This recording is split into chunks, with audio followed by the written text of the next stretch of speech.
Wait, I am audible now. Great, amazing. I love this for me. Now let me make sure my party is audible because things decided to go to I hate sometimes.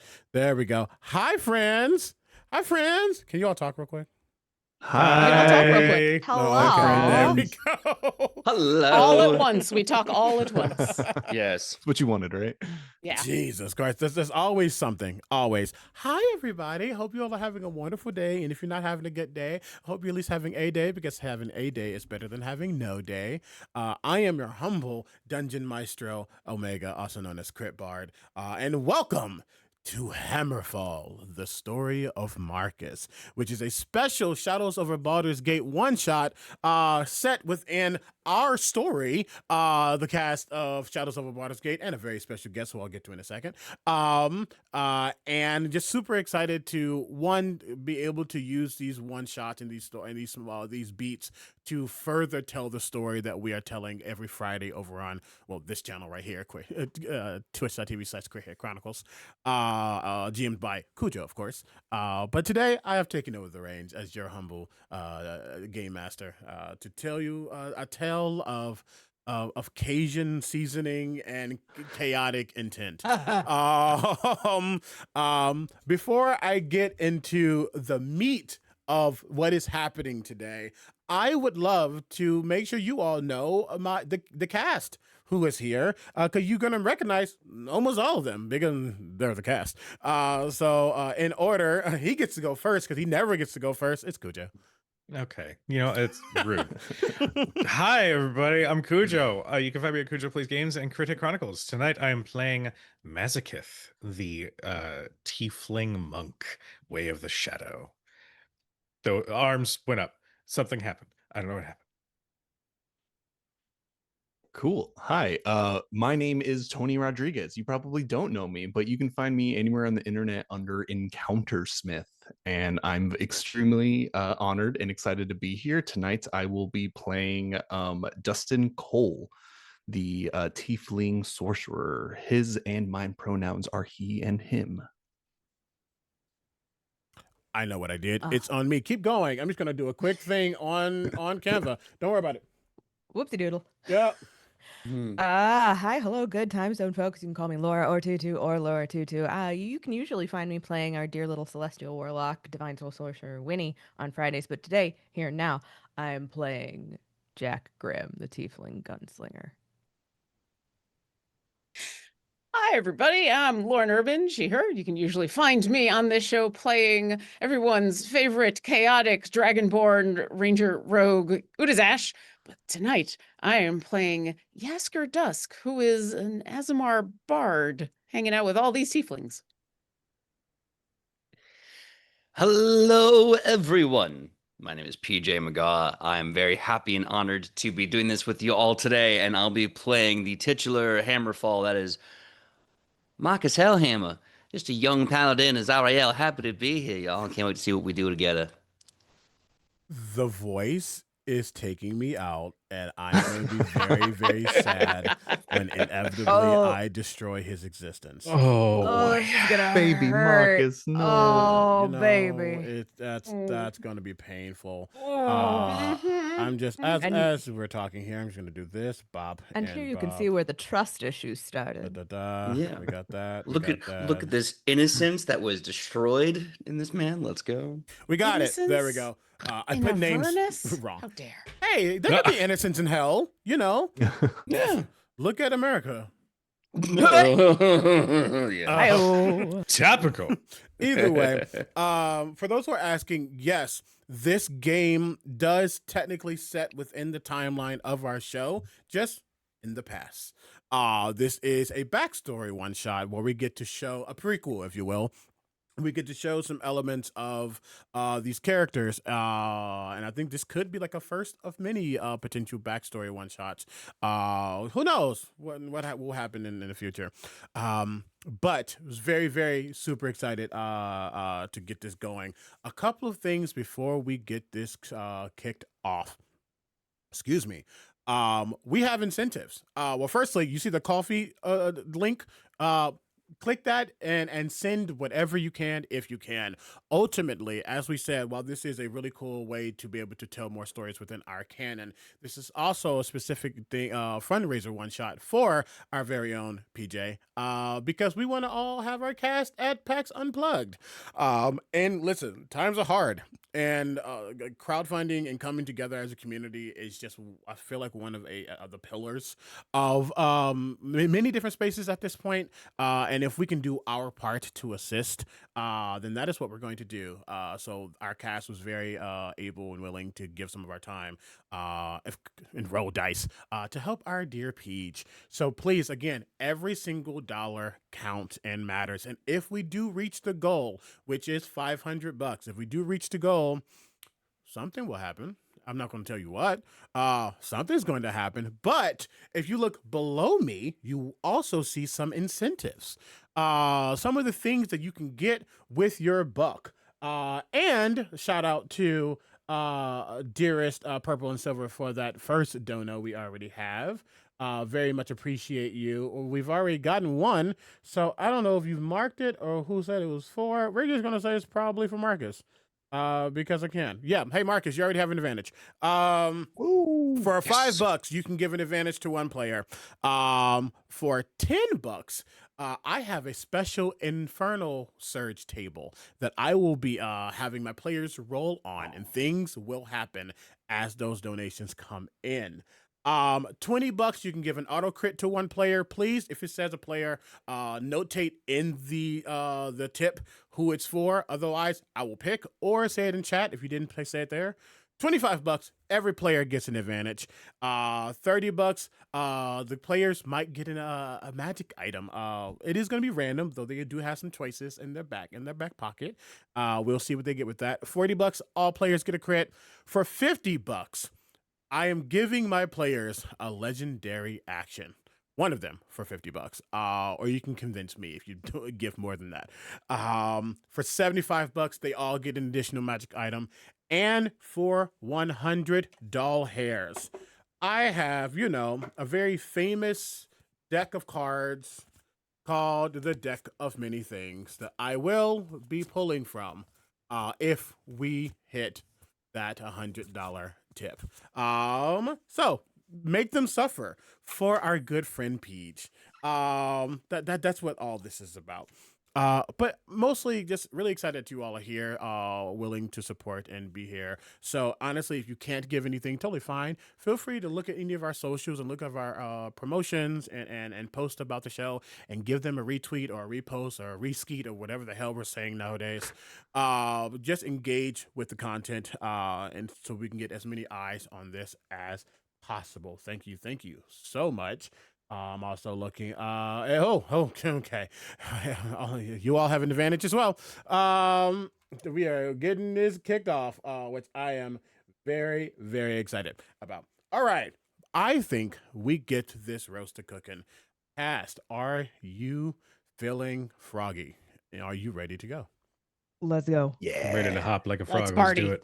Let's do jump. it. Let's jump. Oh, here we go. I just realized there's no anytime you can do this real quick. Oh my god. Help. There we go. Oh, excuse me. I was just puberty. It's fine. You sure? You good? Yep. I don't think you are. Totally I'll fine. go through it. All good. Nobody clip that. It will be clipped. I'm just gonna do this. Damn it. real quick. Clip it. I can Clip think of no it better way real to good, ensure dude. that it will be clipped by saying, please don't clip that. Absolutely. Yeah. As soon as you say it. Yeah, I'm pretty Yeah, sure please don't clip is like internet speak for, like clip it right now. Mm. Clip it Exactly immediately. that. Exactly Mhm. that. All right, gang. With that being said, let's get this story started. As I do, 5, 4, 3, boop. There's darkness. Because where darkness comes, light is soon to follow. But this isn't a simple light. This isn't a soft hug around a campfire. This isn't a warm kiss on swollen lips. This is intensity. This is a burn so bright your soul can't help but scream. This is a war, a battle burning within your mind as every single thought of negativity, of trauma, of chaos runs upon you. This is hellfire, and it is hot. In class, you will be quizzed on your ability to parse out the difference between natural fire, unnatural fire, and hellfire at your next quiz. Please be safe as you traverse throughout the rest of the day. Good night. You hear a bunch of ruckus as kids begin to pile out of a classroom, clearly taught by one Gideon Hollowell, professor of the Blackstaff Academy. There is a sigh that escapes this man's mouth, is his tired face finally giving way as all the children leave. And he sits back at a simple desk. This was an easy curriculum, thinking about the differences between elements and the nature and the understanding of the various types of power that exist within this realm. That's nothing. It's the memories that make things hard. It's the memories of truth, of joy, of happiness. It's the memories of 4 individuals who somehow can't escape his mind. A lovely woman with purple skin and a held across around her head. A blue dragonborn who can shoot from miles away and yet be pinpoint accurate. A younger one with a disposition about him clearly going through signs of psionic turmoil. And then one red-skinned tiefling with a dream, probably a spatula, and so much to tell. And as this individual sits within their desk and begins to jot away in their journal, it is as if that journal burns away and the camera begins to pan and it scans through time. It begins to rewind, moving through stars and space before that camera pans into the depths of the land we know as Avernus. It is hot. It's tiresome.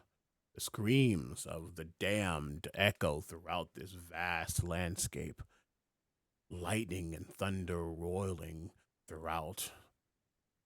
Somehow it's sunlight and desolate all in the same breath. It is a vast infernal scape.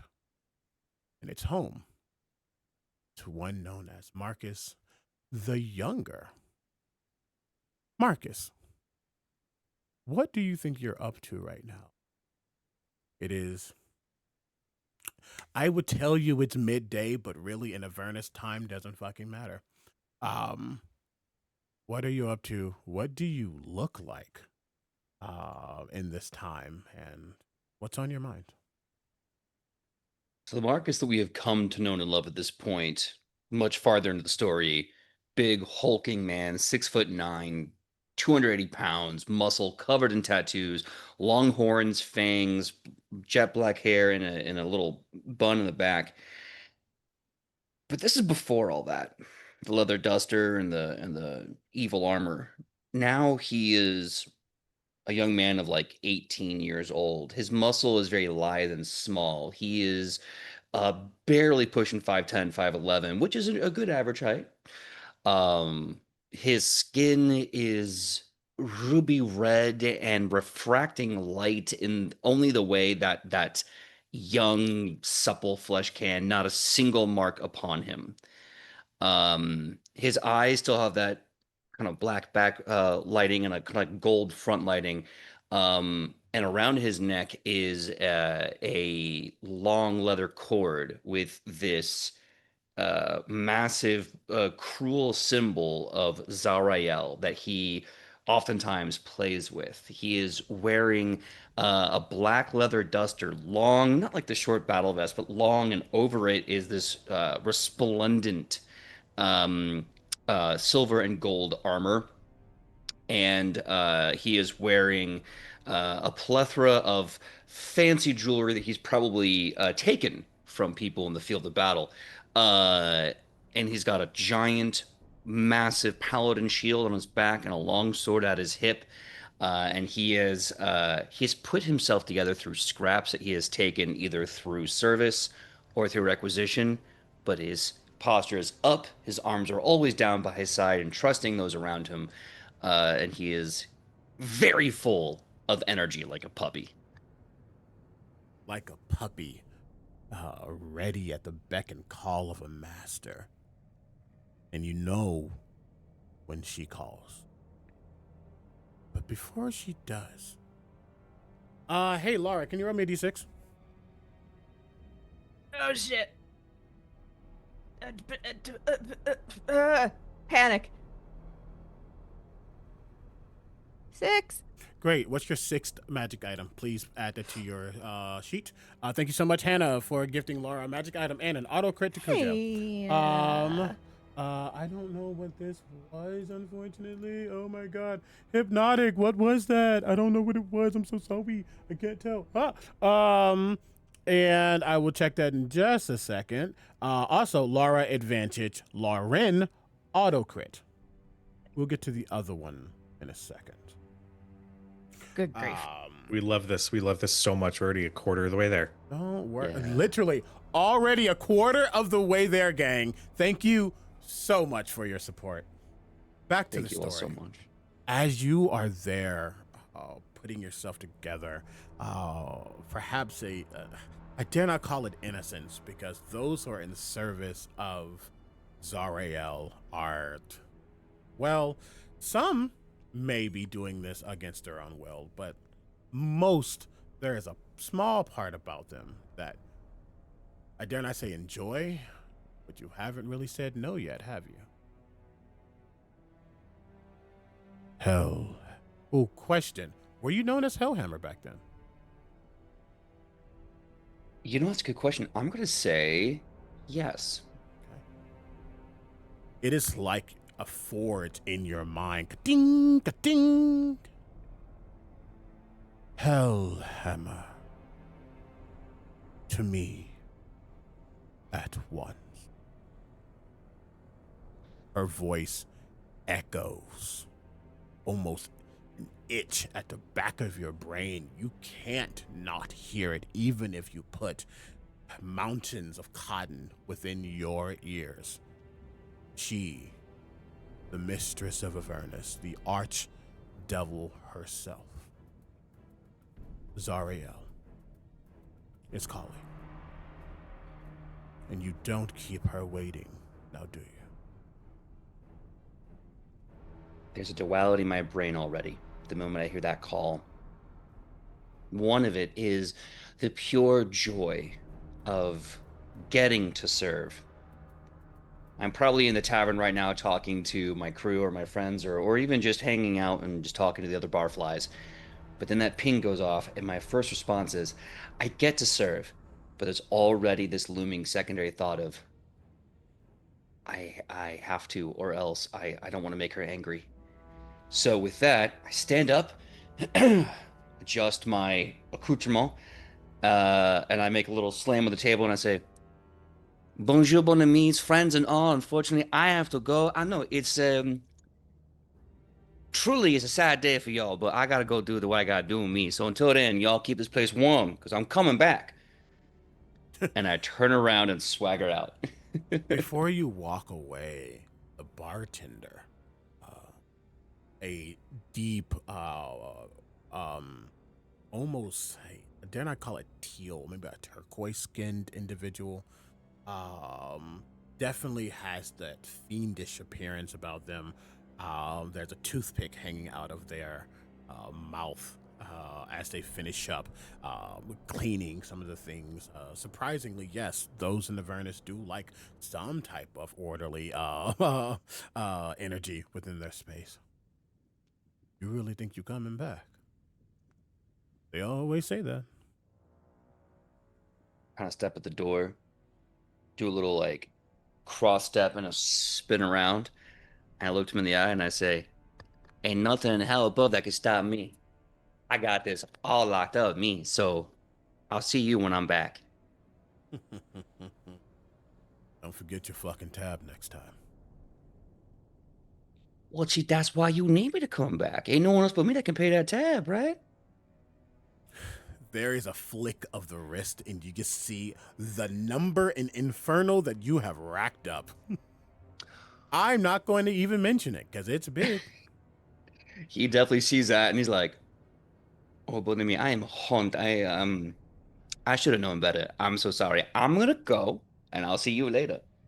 How about you just put in a good word for me with the men? All my words are good words. I'll be happy to share some for you too. We'll see. Hey, get off the fucking table. You see, they look over to an individual who just slouched down now on one of the random tables in this space, completely shit-faced. But like the infernal stuff is strong. And even for an Aaron, yes, as this individual laid out, it's not clearly their body is not ready for what this place has to serve, and they quickly get them cleaned up as you begin to head off. You find yourself traveling for a little bit. It's not extremely close, but it's not too far either. Until you find yourself into a massive, I dare not call it a throne room. You find yourself into a space within the Bronze Citadel of Avernus, where she resides, where she lords over this land. You do not see her in the spot, though. You do not see her in her throne. You do not see her in her chair. However, what you do see are two large figures standing at either side of the throne. Large, red skin, deep demonic or devilish armor, infernal armor, both with two pikes or pole arms in hand, standing loyal soldiers, loyal officers of Zariel, what you long to be, what you believe yourself to be soon, perhaps. Not many get to have that rank. Not many get to be her personal guard, her retinue, those she can trust. Trust is hard to come by in hell. But you've been loyal. You also know the rules. What do you do as you enter this throne room? As I enter the throne room, I see the guard, I see the empty throne. Look around, basking in the place I know I deserve, that I'll get one day. It's right there. I've been promised it already. I just need to keep pushing a little farther and a little farther, and I'll get there.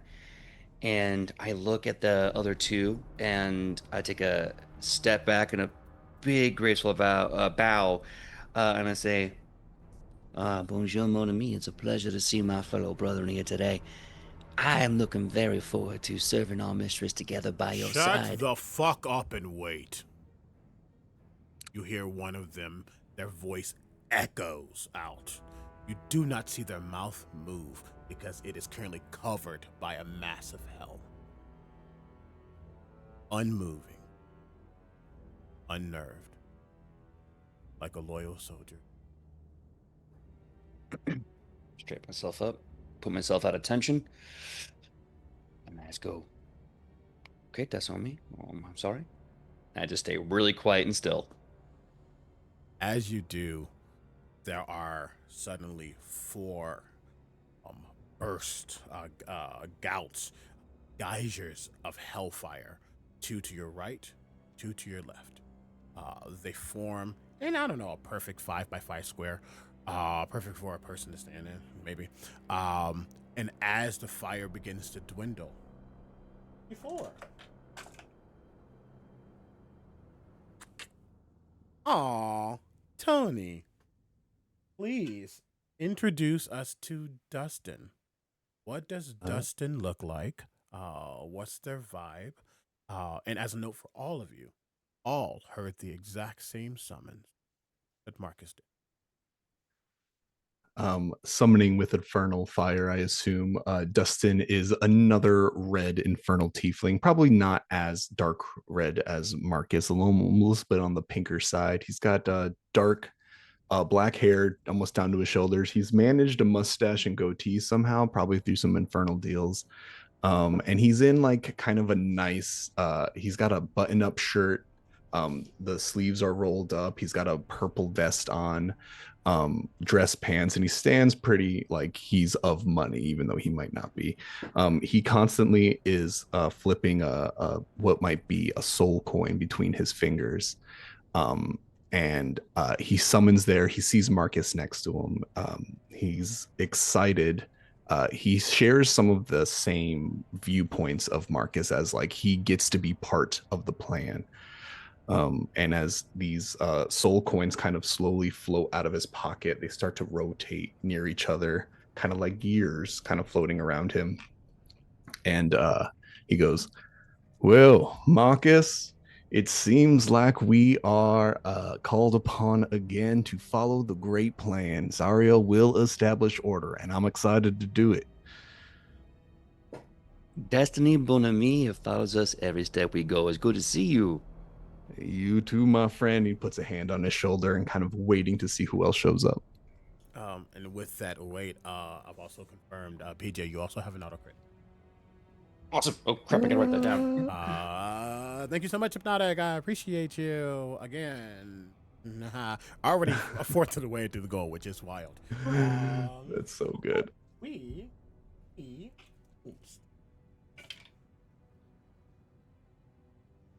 Jack. Laura. So from one of the other geysers of infernal flame steps yet another tiefling. Rich violet skin, black hair that is braided back and out of the way. Androgynous, slight build, but in more of a like a swimmer's build or a runner's build. Still muscular, but not in that obvious way. Very much functional. They are dressed in shades of brown, gray, and black, slacks, knee-high boots, vest, button-down shirt, with a pistol at each hip and a rifle slung across their back. And as they stand and sort out their coat, they just sort of look over and smirk at Marcus. Jack is jaded, would be the term. He sees the excitement of Marcus and the excitement of Dustin, and all he can think is, oh, don't worry, kids, they'll burn it out of you eventually. So when they do grin, it doesn't quite reach their eyes. There's something threatening about it. It's not a smile so much as a baring of teeth. Well, well, well. They ain't killed you two yet. Ooh-wee, Jack, as I live and breathe, it's good to see you. I love seeing that face. Oh, you're like a sour picture. I just want to kiss it. Looking around, looks like they called the heavy hitters for this one. Something's going on. As you continue that conversation, you ask her, who are you? What do you look like? As you are summoned in this infernal flame. In the middle of all these tieflings, a slight green-skinned woman appears. She's about 5'3", wearing very utilitarian tight leathers. Nothing very interesting about the outfit, kind of in blacks and browns. It's the skin that stands her apart, very light green, kind of goldish freckles across the face, piercing green eyes. She's in the process of braiding incredibly long black hair, kind of like she got caught in the middle of doing it all the way down her back, although the teleportation gout of flame doesn't seem to have bothered her or stopped her in the middle of it. She's doesn't seem to be carrying very much. She's got kind of a pack on the side, and she looks around at everybody, and it's very clear she takes a moment and kind of gauges not just who's here, but their demeanor, their disposition, and then kind of finally falls on Marcus and grins. And unlike Jack, the grin seems to reach her eyes, although it's real hard to tell. It's real hard to tell with her. She kind of finishes the braid and goes, "Ah, how you doing, Marcus?" Oh, you know me. Happy as hell to be here, Cher, and happy as hell to see you here too. Happy as hell, huh? Again? All right. Well, I guess we'll find out soon enough why we're here in hell to do this. Oh, I'm sure it's gonna be a simple pickup mission. Just get a package, deliver it. It's gonna be easy. She glances around at everybody again and goes, "Yeah, simple, always. That's why they send me out on the simple things. I'm here to retrieve things. I'm here to talk about retrieving things, sure." Before we get to our last and lovely Yasker, as you land, you notice that there seems to be, I dare not call it like a devil's trap, but you notice a 5-pointed pentagram underneath you that is pulsing. It pulses. And then another flick of power emanates from it. As we're going to do our first Infernal Surge right now. Oh dear. Oh no. Can you roll me a d20? I can. Just a straight D20. Straight Here D20. we go. I'm sure this is going to be fine. Oh, lucky 13. Ooh. This is kind of perfect because as it flashes upon you, there is perhaps a quickness about not necessarily your body, but your soul. There's a level of understanding, and you can just start to see various flicks of magic in the area as if you're clocking it before it's even being used. Please write down that you have one use of this. When an enemy within 30 feet casts a spell, you can use a reaction to deal 3d6 fire damage to them per spell level. Okay. Oh, damn. That's legit. So good. Oh, okay. That's legit. That's gonna suck, but here it is. And Aztet finalizes, the last geyser appears next to you, actually. Mazaketh. Emerging from the small pillar of flame, a bit of an odd one out, it seems, in the tiefling variety. Mazaketh stands, an abyssal tiefling, with a deep, sort of rotted, almost charcoal mixed green tone to his skin that is scarred and beaten and bruised. One singular horn extends from their forehead and curls up. They have a pair of sickly, yellowish, slightly green tinted eyes as they, it's clear where they came from as they are finishing a bottle of fire wine. They sort of toss it to the side. Couldn't let me have that one last drink, could she? Why worry about one last drink? Mon frere, we got way more ahead of us. And don't worry, you'll be fine. Ain't no one gotta die today. Why are we bringing the whelp again? As be nice. Now, It's all right, kiddo. I'm sure you'll put some hair on your chest someday. Oh no, this chest is going to be a pure canvas. Nothing's going to touch this skin, but fingers. I just sort of do a little shoulder check and just start walking. Does Kinda Marcus not have any tattoos right now? None, not a single tattoo. Whoa. Virgin skin. My Oh, baby no. That's boy. wild.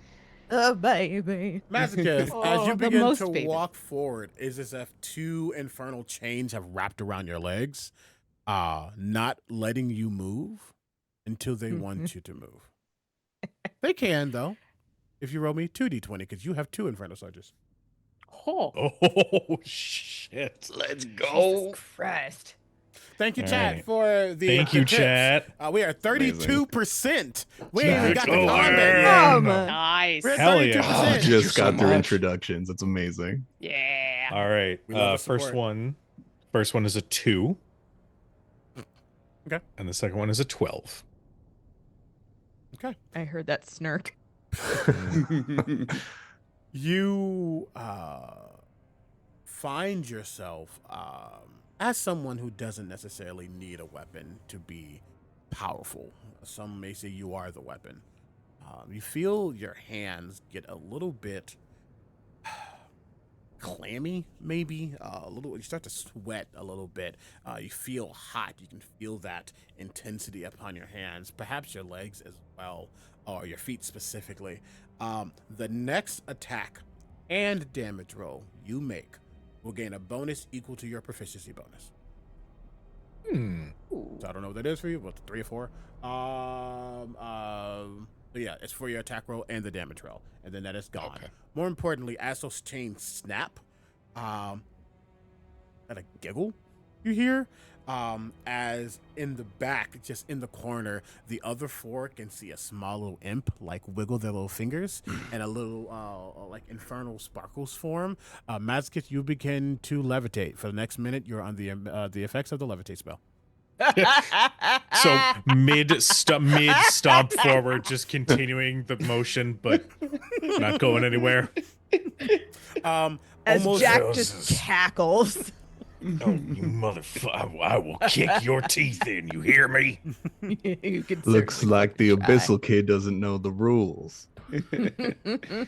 Lighter than air, that one. I love looking at him go, me. Shove it, Cole. Marcus, I will kick your teeth in too if you keep fucking joking around. Oh, look There at you. is the sound of a feather falling. Before that imp is impaled in the wall. You find yourself slowly floating back down as the concentration ends.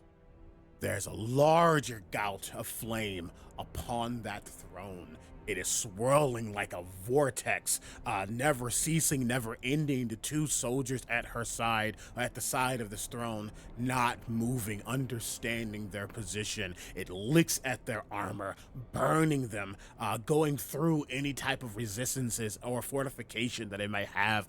This is pain, but she is pain as finally manifesting, sitting, legs crossed over one another, is a feminine form. Almost pale white skin. Her lack of hair means nothing, as there is a large burning infernal halo around, floating as if it was once something else and now has been corrupted, has been damned. Blacks around her eyes, her burning orange eyes, intensely gazing, watching, slightly pointed ears. Again, just the most elegant feather-like infernal armor you have ever seen. The bottom of her almost wispy and shadowy, chains roiling around her, settling like prehensile snakes or hair, also ebbing at her every beck and call. A large set of blackish red wings, extending the wingspan, going from wall to wall.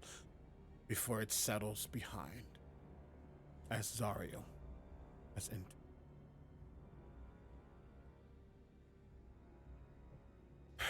See, Mark is just like, oh, that's her, that's her, that's her. That's how she do that. She's got this great entrance. Love it. This is just loud enough so that everyone around him can hear it. He's not projecting this too loud, but then after his excitement goes, swallows hard, stands back at attention. Marcus Elham, present and accounted for, my lady. Great to see you today. A group of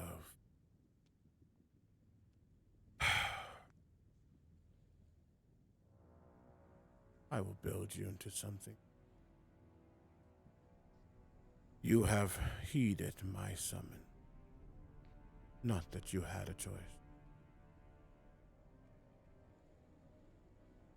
There are things afoot within my realm, my domain. The wars raging on. Unnecessary, and yet here we are. I could have you all do many things. I can have you broken, bruised. I can have your limbs rendered from ear to ear. I could have you be nothing, but I need something. And the 5 of you are perfect. You see, and as he says the word see, there's suddenly a haze in front of her. It expands, perhaps 50 by 50 in front of her. This large, almost tableau of smoke and shadow, and flame and soot, as appearing in that haze seems to be an individual. At first, it's confusing because they look like a random person. Red skin, large horns, wearing finery that you can expect from nobility or someone of status within Avernus, holding a book. Nothing really about it as they flip through. This thing, an agent of Bel. They are a thorn in my side. A thorn that I can't be fucked to handle. That's where you come in. Find them. Take their book, take their life, and return. Should be quite simple for the 5 of you, yes? And as he says yes, the smoke disappears, and again, sitting, now nursing what seems to be a dark, metallic goblet. How bad do you want it to hurt? Make a Constitution saving throw.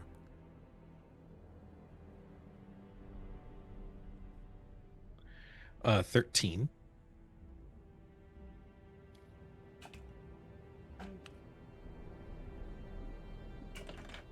It's gonna get ready to mark some damage. You're gonna take 11 points of fire damage. If you have resistance, no, you don't. And as you mention that, her eyes flash ever so slightly, and it's literally like you got slapped in the face.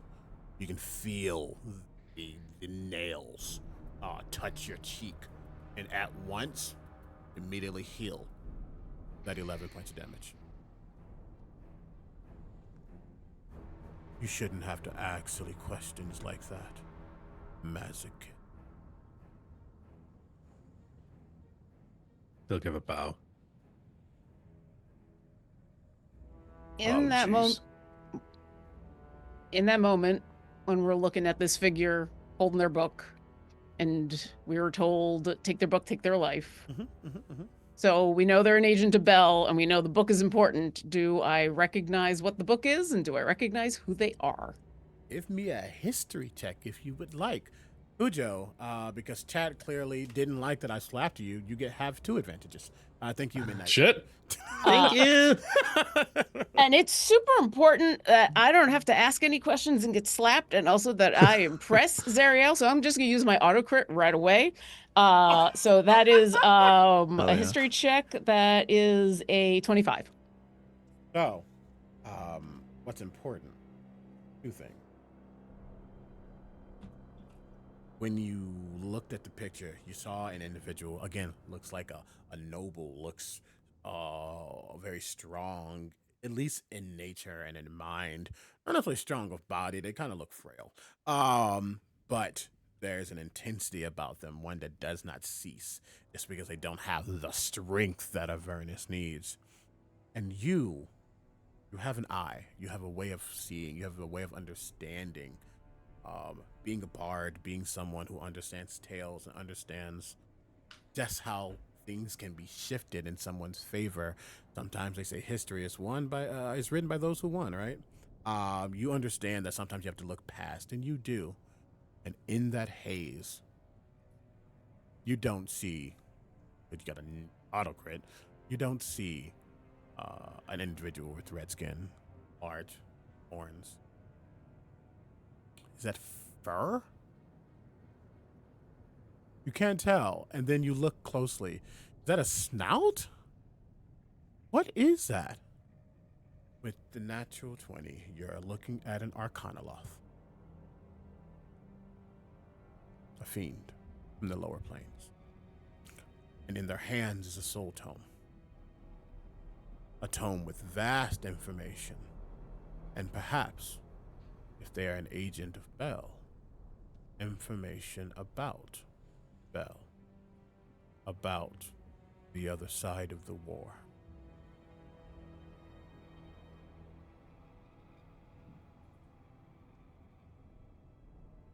But a subscription, and as you are writing that down, I think an Infernal Friend just gave PJ another auto crit. I'm just assuming because the words say, "I want to see Marcus smite!" ! So I'm just going to assume that is what it says. Oh, I got so many smites, y'all. Just wait, you see. I got it. I think as she figures all of this out, there's zero reason to keep any of this to herself. She's trying to impress Zariel, and these fools that are going with her are going to need to know this anyway. So she waits for Mazakith to have this little moment, and then she says, "What's an Arcanoloth doing here?"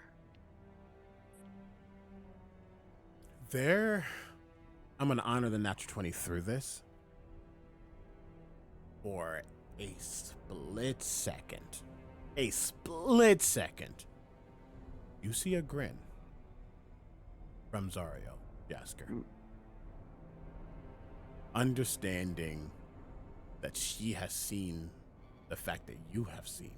And perhaps that is a plus. But what comes out of her mouth, you should know by now. You're the one who studies. You're the one who knows. I shouldn't have to teach you how to do your job.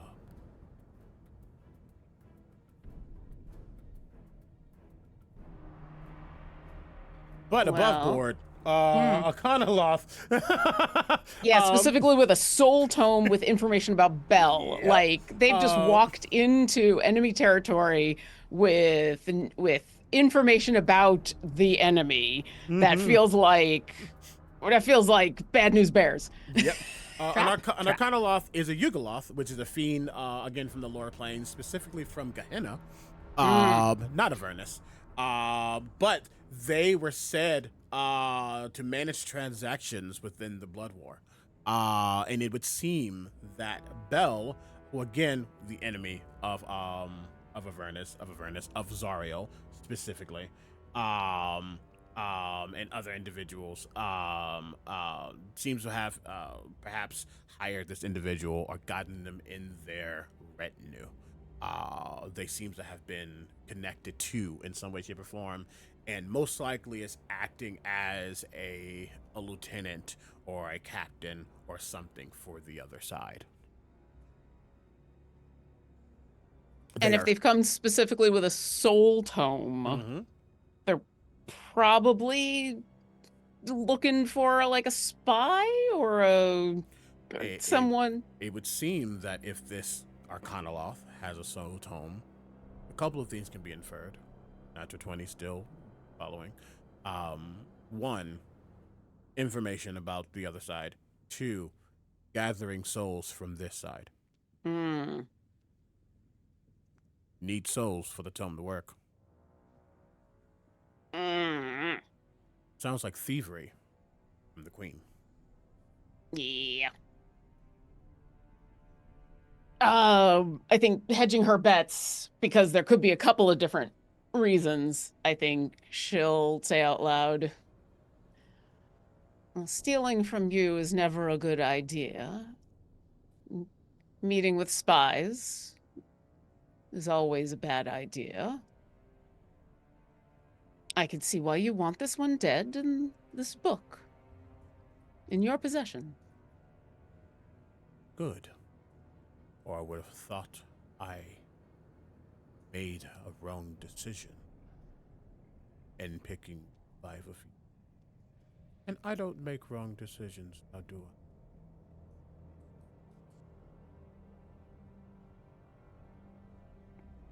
Marcus, Yes, mistress. how would you like to lead this mission?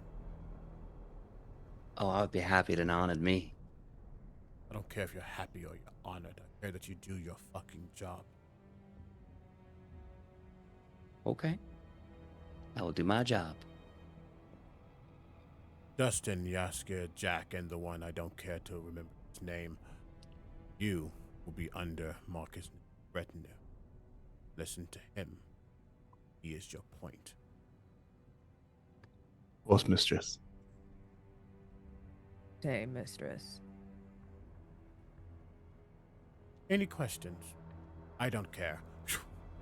She disappears. But stepping out of that flame is a large individual. Again, almost the same type of infernal armor, but a little more made for, I don't want to call him a paladin necessarily, but someone of that stature, a true officer of Zariel, as Haruman steps into the room. I am going to be the one answering any questions that the mistress has. And if you need any weapons, armor, things from the forge, from the armory, you ask me. Yaskir, you also know that Haruman was a former Hell Rider.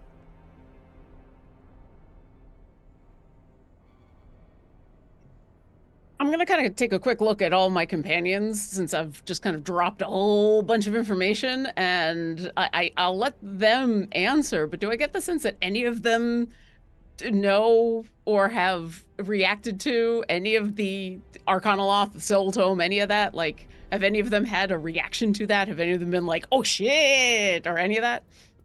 That's a question for them.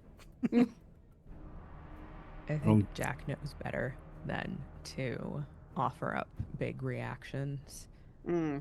It's very calculating. They watch the projection of the Arcanolith. They take in the book. And it's very much like watching someone speed read a page, just eyes darting back and forth, gathering the information and logging it away.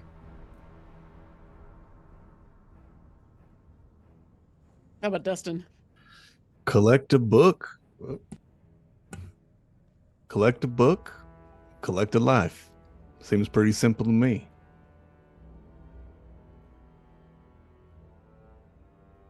The masochist? I feel so bad. I'm sorry. There's something behind his eyes. but he doesn't outwardly express it. And Marcus the puppy? My mistress told me to do a job, and I'm just happy to do it at me. So I'm just quiet and I'm listening and I'm ready to go. Okay, so some people know the danger we're in for, and some people are like, it's a person and a book. So I think Yasker is gonna try to walk a line, and to Harriman is gonna say, well, we know how dangerous Arcanoloths can be.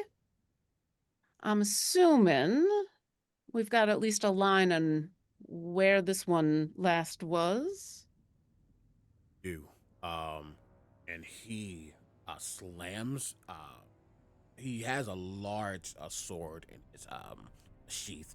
In one fell swoop, it is taken out. Actually, no. Let me know. It's not in the sheath at all. That thing is fucking big. It is standing in front of him. It is huge, y'all. It's Final Fantasy versions of big. Yeah. He's packing. Yeah. He slams down once, and suddenly this area. Actually, no. All of you in this room are shunted into the war room within the Bronze Citadel, around a large table, just as black and infernal as everything else in this space. Listen, the hell's got too black and fire. Deal with it. But around this table, you see, as best as possible, the layout of Avernus and where you all are, in conjunction to the whole. And you see, as he points to a spot, it begins to glow. It's about a day's journey. You're heading into the eastern side. Into enemy territory, but you can handle yourself, I assume. Oh yeah, absolutely. And the best part is, if we don't kill none, none gotta kill us. We can go in and be friends all day, us. Friends. That's what you I mean, seek to oh, be. well, I mean, the way I look at it, order comes from heart and minds. And if we're gonna win this fight, us, we gotta win over their hearts and minds, y'all, and just do it one day at a time, us. Mazakith, you get a look from Haruman. It's the exact same look upon your face right now. I think there's also a similar look from Jack.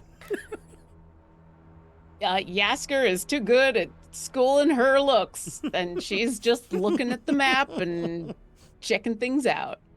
Dustin is more refined, but he's very obviously just as excited as Marcus is. Hey, at least you got one, Listen. buddy.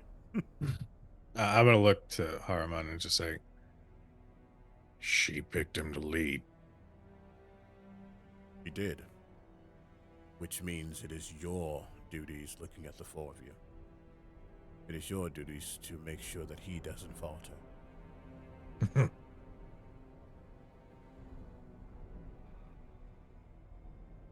Are you not excited about your position? No, I'm just wondering if I'm allowed any of the gear yet, or if I'm still on probation from my leap from the abyss over here. Ugh. What exactly do you need, Mazaka? I don't need anything. I just want to know if I can get more shit than Marcus can. If this mission is a success, I'm sure you can have anything you fucking want. Ah, music to my ears. All right. What else do we need? Looking at Dustin and Yasker first. Luckily, you have some form of magic on your side to be able to counteract anything that the Arcanoloth can do. And with your tact and with your precision, looking at Jack, things shouldn't be a problem. It'll be a quick get in, get out. It's just an Arcanoloth. One that perhaps isn't even a part of Belle's retinue at this point. Should be a walk in the park. Get in, get out. We're sure they're alone. We're never sure. But that's not my problem, is it? I'm gonna look directly at Marcus and go, let's never assume anything about an Arcanoloth. Those fiends are crafty. But we're craftier us. I know this for a fact because you with me, and that's the smartest thing you can do. So, you got that big brain in you. So I think when it comes to thinking, you and me, we'll talk it out. 'Cause I know you got I know you got the answers up there. I got lots of questions. Let's put it that way. But sure, why don't we not assume park walking and assume problem solving Well, then to that's get all we whatever do. you think you need. Oh, me? Oh, okay. Well, I guess I'm gonna need good armor if I'm gonna not. I'm not gonna be taking all the hits. I don't want to, so I gotta get the armor to stop me from taking the hits. Let's see. You know, some good luck is never a bad thing. So I'm gonna take that stone of good luck right there. Just kind of put that in my pocket. I mean, I got my sword, my shield, and my spirit.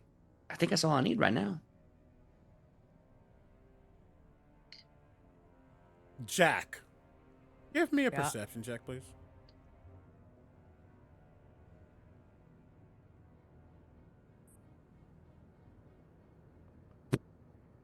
That's a natural one. I think Jack is rolling their eyes too hard to notice anything. You do have advantages. Oh, actually, I need to Oh make my- sure did I say that already? Oh, no. PJ, Lauren, and Tony, please have an advantage from Hannah. I did not mark that Whoa. earlier. Oh, okay. Yeah, I'm going to use one of those advantages, so that makes it a You- dirty 20. Let's go. See, hey, Hey. chat. Let's go. They're using stuff, so you should help them get more. We're at 44% of the Let's goal go. before we even get to break. Amazing. Before I reveal what a 20 will say, I went through this really fast. So cast vamp. Well, I'll go use the restroom real quick, and then we keep going. Nope. Same. I did the same too. I had to go piss, girl. So I did that, and now I'm back. Hell yeah. I will What's up? join the Go Piss Girl, BRB. Yeah, go piss, girl. Oh Yeah.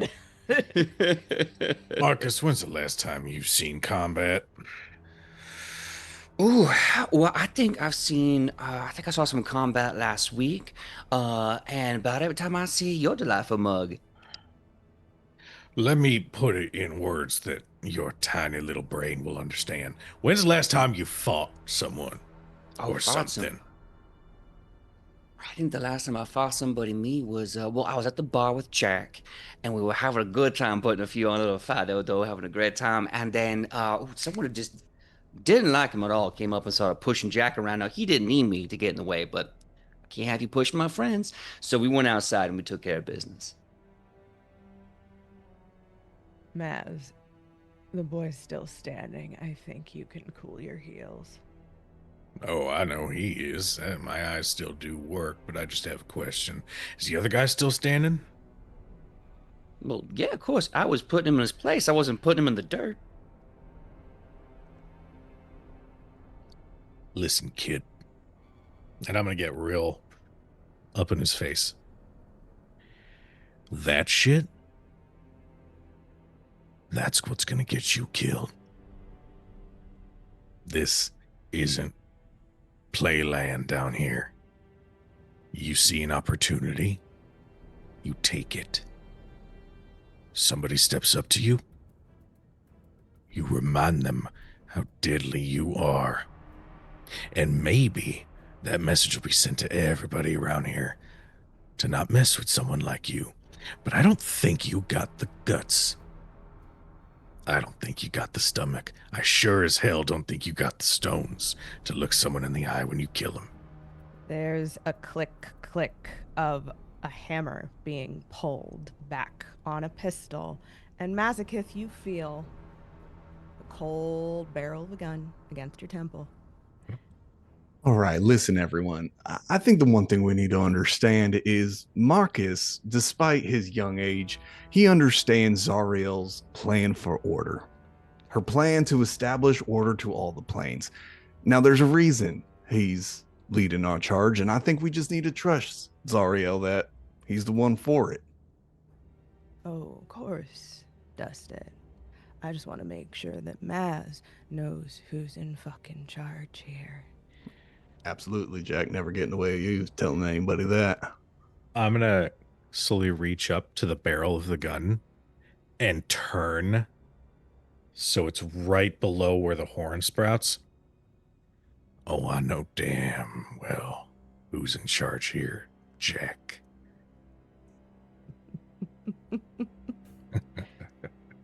Oh, everyone make me a wisdom saving throw. We're having We've been fun. doing too much bullshit. As that happens, Too much bullshit. Jack, I will say, with the 20 that you got from before, kind of as this is happening, you watch Harriman watching Marcus. It's not apparent because, again, has just as big of a helm as the others, probably bigger, but you can just tell there is a watch upon the young Hellhammer. It is not necessarily a watch of trust, a watch of curiosity. So, as we all make this wisdom saving throw, I want to remind you all that if you are anywhere near me, which you should be within about 15 feet, you get a +5 to this wisdom saving throw. Paladin aura. Okay. That's good.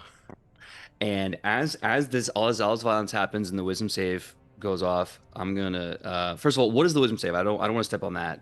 What is that? Well, here's the other part that is so much fun for me.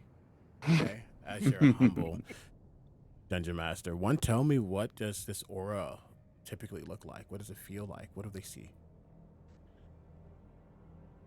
It's a hear first. It's the first thing you experience is the ringing in your ears. The sound when you get near me is a sound of C'est la vie. A tavern song that is boisterous, brave, and proud, defiant in the eyes of death. That feeling of the camaraderie around drinks and good times really exudes from Marcus. And on top of that comes this unflappable confidence, this feeling that you are right place, right time. You're the main hero of your own story. Just getting close to him makes you feel beautiful, strong. And then there's this yearning, this amazing yearning you can feel. And whatever it is in your life that you yearn, you can now feel because you're close to him. The yearning is for Zarael. The aura is of a genuine, devoted love to her. I love that. I love that so much. So it makes me even more happy to let you know that suddenly you can taste the tang of a sour ale gone bad. You can taste the revelry that becomes madness. You can taste the intensity of that truth become nothing, as you're not standing in front of a paladin of Zariel. You're standing in front of an ill rigger of Zariel. More importantly, because I like the idea of ill riggers being the anti-paladin, negates your aura. Was that a spell that just went off? You saw eyes flash from Harriman right before. But was it an actual spell? It was not a spell. Okay. I rolled a 5, which would give me a 6. However, thank you, chat, because I'm going to use my auto crit for this. Yes. Thank you, chat. What did everybody else get? I used my Well, advantage and got a 15. I will say, Lauren, if this is something that if it was a spell you would get advantage on, have advantage. No, this was I was looking to counterspell. Ooh, spicy! Oh yeah. Love that. Not in But this, if not it- in this moment, but If it's not a spell, I'm not gonna counterspell. what everybody else get? I used my second advantage and got a 17. Yeah. Chat. That shit was rough. Yeah. Let me tell you how mad I am that I don't have this stat as like Marcus the older, because Marcus the younger has he got a 27 wisdom saving throw. I don't think Marcus could do that on a good day, Wow. any day of the week. Oh, Damn. Jesus. So Yasker's been like ignoring all of this posturing and all of this back and forth because kids, all right, fine, whatever. We're gonna get out into the field. It's gonna be fine. And she's been like playing with like a cat's cradle in her hands and looking at the map and looking at everything. And so when these two competing paladin ill rigor auras wash over, and she has the moment of basically like, fuck is going on? It throws her for a loop, and so even with the advantage, I got an 8. The good thing is, I did step away. It was mostly just Jack and Mazagif being messy in this moment. So As always. Mazakith's a bad influence. Mazagif, natural 20. Jack and suck Jack up. a 17, you said? 17, yeah. Right. What did Destin get? 15. Great. The good thing is not really focused on Yaska, Dustin, and Marcus, but you do just innately feel like your body begin to like slow down, maybe. Jack, full paralyzed. You just enough. Take your anger out on the damn fiend. Get what our mistress has asked for. Kill the son of a bitch. And return.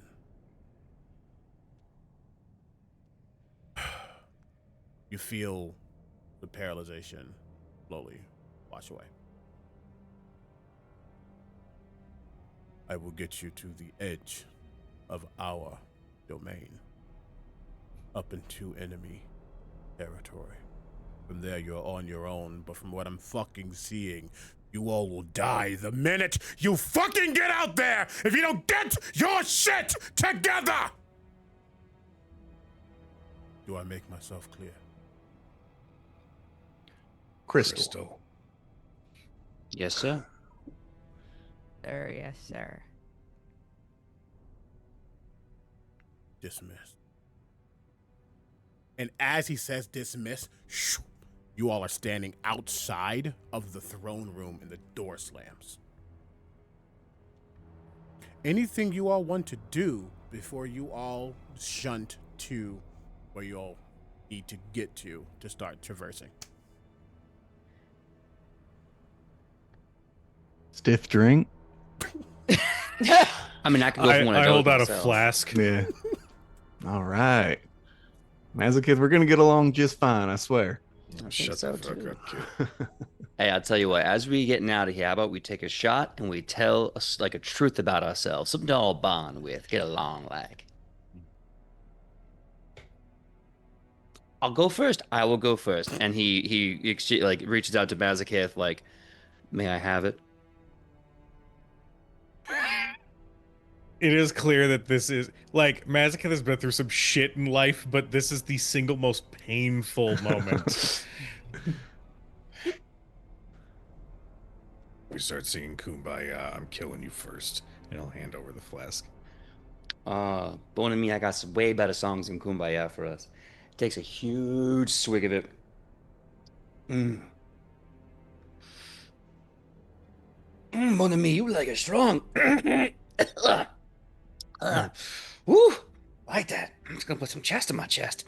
And he hands it off to Dustin, and then the look on Bart's face, see me, it was priceless. And then he goes, okay, secret about me. So I have not had the opportunity yet to really like get my hands on this, but I did an internship at one of the taverns, and I'm a pretty darn good cook, me. Oh, my buddy. Dustin will take a swig and be like, oh, that abyssal shit hits. Oh, dang. You're welcome. Secret about me. I tend to like to take little trinkets from anybody I collect, if you know what I mean. And he just shows like a necklace underneath of his collar of all these like really cheap and gaudy rings just from people who have begged for their soul back. How you like them? And he hands it the flask over to Jack. Jack takes the flask, sniffs it first, and then takes a sip. Hands it over to Jasker.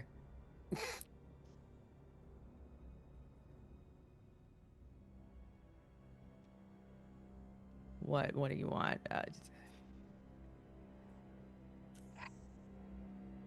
started making my own bullets when I was 13. There you go. Yasker takes the flask, doesn't even look at it, doesn't sniff it, just hands it back to Mazakith and says, I don't drink on the job, and rolls a 26 on deception because that's super a lie.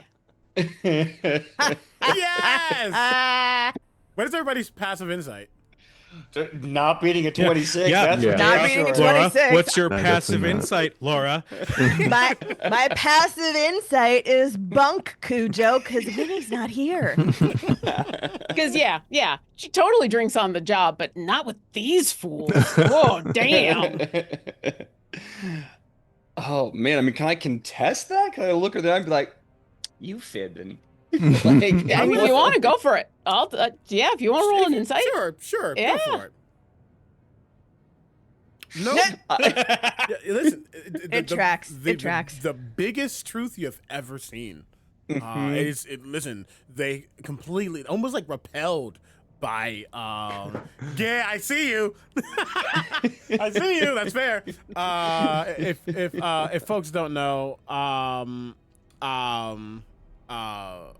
Cricket Chronicles, if you roll a nat 1 or nat 20, it goes into the chronicle. Mother heck, I did a bad. I'll fix that too. I thought I fixed it, and I didn't fix Thanks, that one Jack. thing. Oh my god, I'm gonna scream. Oh my god. Yeah, it is okay. Well, here we are. Thanks, Jazz. You all slowly but surely get your bearings about you. As you find yourselves starting your journey. Unless it's things you specifically need to. Actually, no, I'll say this, because this is where we're going to break. As you all begin to start to head out, you see a imp, kind of yoked imp, too. It's giving, like, when you see, like, the buff chihuahuas. You see, yeah, yes, her. You see an imp run over what seems to have a very, very large trunk. And he just drops it in front of the group. And I don't really know what this is, because I was told if I looked inside of it, I would die 1,000 deaths, and then I would still remember every single last death that I have, and I don't want to do that. So, don't die. Bye. Because we've reached our halfway mark, and we've reached halfway, more than halfway of the goal, and technically what was given would be a magic item. Ooh. Everyone gets their 6th magic item on their list. I already took my 6 magic item. Well, get your 5th. Ooh, okay. And within this, if you want to say where they are, please do. And after that, that is where we will go to break before we head off into enemy territory. Yeah, so when you told us to pick the 6, I kind of picked them. I picked half of them that would be useful and half of them that would be fun. Oh, no. And so I found our ride, because now we have a 6x9 flying carpet. Oh, I love it. Hell yeah, Oh, I love it so dude. much. Amazing. Amazing. Oh, go ahead. That's right. I was gonna say, how it's still within the parameters of like very rare and common, or very rare. Like I forgot where we land with that. I said 2 uncommon, 2 rare, 2 very rare. Put them whatever order they were. Okay. In You that case, asking for a lot, fam. in that case, this is exciting because as someone who's usually mains paladins, I never get the holy weapons, but I think my long sword is now going to become a light sword, as I now have these sun blades. Let's go. I hate this. Hell yeah. I hate this. And it's absolutely just a lightsaber. It's like, So with the first magic item I got, I have the boots of haste now. Oh, damn. Yup. second magic item Yeah. Mm-hmm. is the Ioun Stone of Agility. So those are my two very Ooh. rares. Nice. Right on. Yup. I'm gonna regret this. I already had, just with my standard equipment, an Eldritch Claw tattoo. Ooh. We can now add a Ghost Step tattoo onto that as well. Yeah. Yeah. You did that. You did it. And as for me, the armor that I'm wearing seems to get some intricate designs, as that's how I'm flavoring the barrier tattoo that I just got. Ah, Wow. My very rare barrier There tattoo. you go. Yeah. and I think for a moment, Marcus, your eyes looks upon the Eldritch Claw, the Ghost Step, the barrier tattoo, and perhaps something is seated in your mind as that where we're going to go to break. Thank you all so much for being here. This is a lot of fun so far. I'm really happy we got to get into the meat of these characters and their relationships, because then I get to destroy them when we come back. Take about 10-ish minutes to go stretch, biohydrate, do the things that make you human, and if you're not human, pretend to be so for the next couple of minutes. I appreciate you all. Please, even though we're on break, Who's Blake? Yes, I don't know, some guy. That was the imp, the yoked imp came over. Blake, Blake name is the Blake. yoked imp. Write it down, Gujo. He's now, I guess, somebody's familiar. I don't know. We'll be back again. Please, if you can. Again, every dollar counts.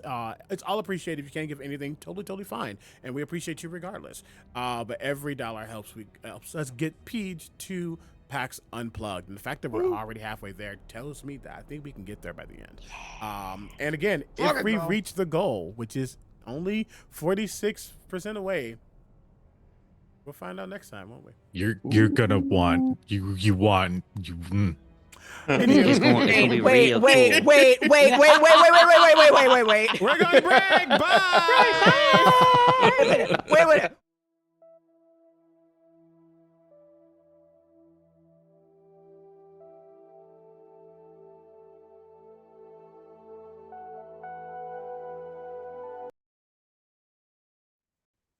And we are back, gang.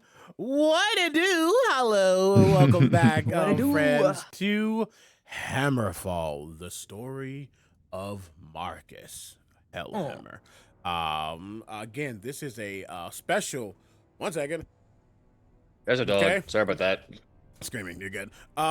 This is a special Shadows over Baldur's Gate one shot. What Shadows over Baldur's Gate, you may ask? Well, every Friday at 7 p.m. Central, 5 p.m. Pacific, 8 p.m. Eastern, whatever the hell it is across the seas, we do a special Baldur's Gate 3 inspired campaign set after the events of Baldur's Gate 3. It is a D&D campaign with 5 of us, and we also have today a very special guest, Tony Rodriguez, aka Encounter Smith. Check out all of his things, he's amazing. And we wanted to tell a story for 2 different reasons. One, we wanted to give some love to our characters, so we're telling a prequel story inspired by Marcus Hellhammer himself, played by PJ McGaw. Going into his backstory and understanding who he was before the bunches of punches that we love now. But also, this is a fundraiser stream to get PJ McGaw 2 PAX Unplugged, and we are at 54% of the goal right now. We might be more, but I can't tell because it's super minimized for me. Actually, I can do this. Boop. Oh, there we go. I'm a little gremlin, and you can deal with it. So if you want to support, what's the way you can do that, CB? I'm so glad you asked. In chat, I'm just gonna do this, Bob. I'm gonna do that. I'm gonna do that again, and maybe one more time. Go to coffee.com/PJ and give what you can, if you can. Do not go broke for anyone in this space, period. But if you have $1 or $2 or $5 or 10 or a penny, I don't fucking know what you got. If you have anything that you are willing to give, it'll be graciously appreciated. Forever thankful. With that being said, below me right now, you can see our incentives. We have a bunch of things, from advantages to auto crits to infernal surges, magic items, legendary actions, and, you know, just a little thing called the deck of many things. So if you want to be that special person to give a whole band, well, I guess not band, Hundo P, $100 to get the deck of many things pulled, I would be excited to watch them suffer. I mean, have a good time.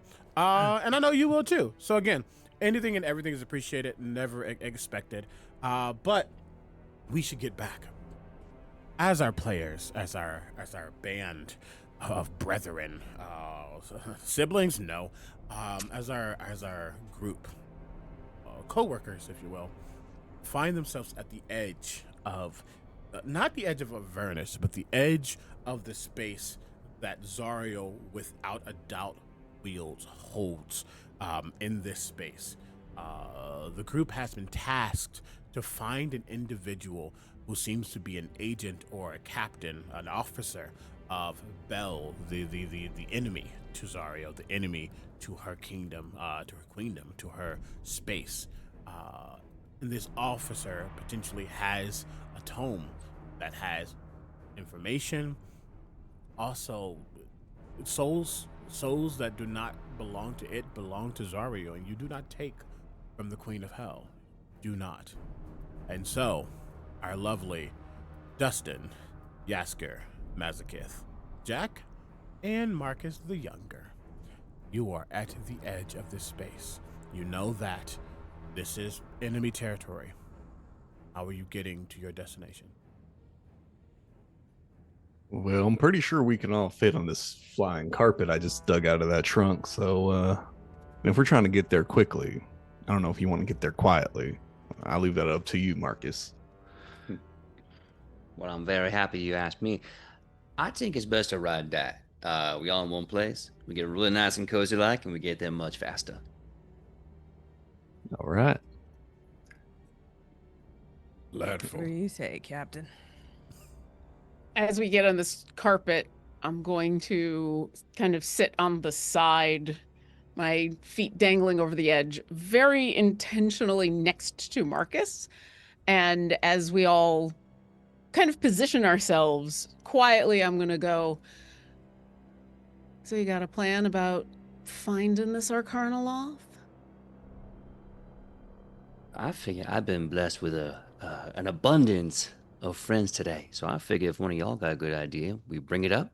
I make the final decision. We go through that. And once we find him, I let him decide. I say to him, hey, I'm going to appeal to your greater nature, you. Or if you don't have a greater nature, then we have to do the horrible things we have to do. Like, real simple. So, 2 things.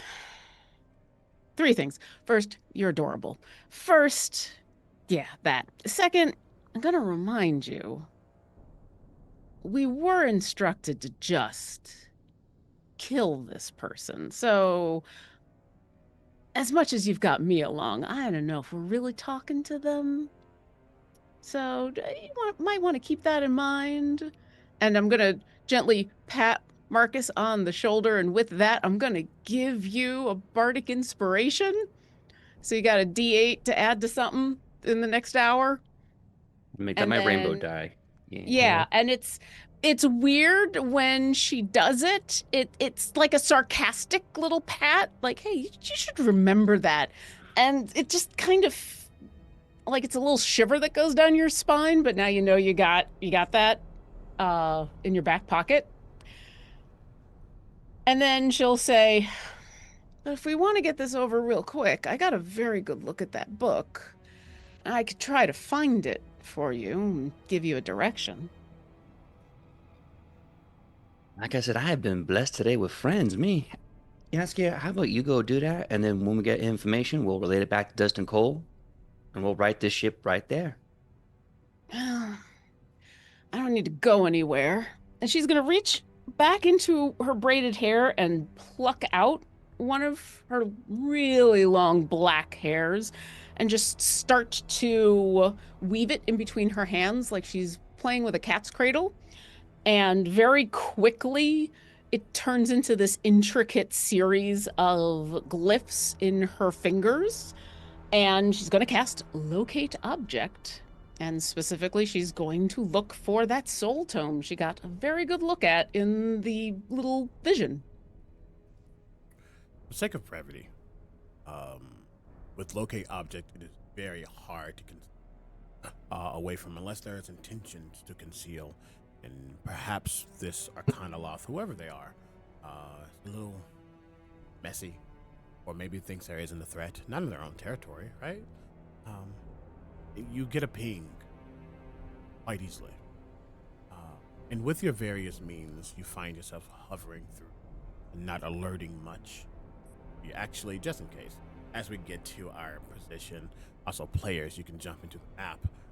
Everybody roll me a perception check. I lied. A stealth check. Oh, a stealth check. Okay. This is still consistent of Marcus. I still have disadvantage on stealth checks. But I rolled stupid good today. Okay. Okay.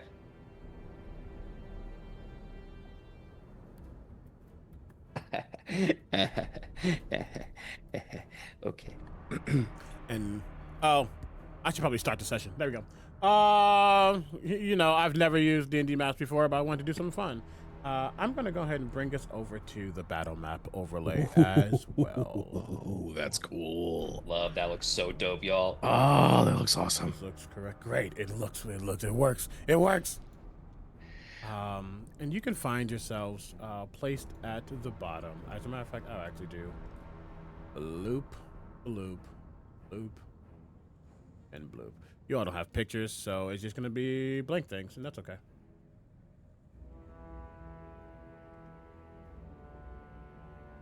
Thank you so much for the raid, Sword and Key. We very much appreciate you. We are currently doing a one-shot to raise money for our good old PJ McGaw to help him get to PAX Unplugged. And we're about to get into some spiciness. So sit back and relax and enjoy. We'll take care of the group. Thank you. Where did everybody get on your self-checks? Just so I can just know.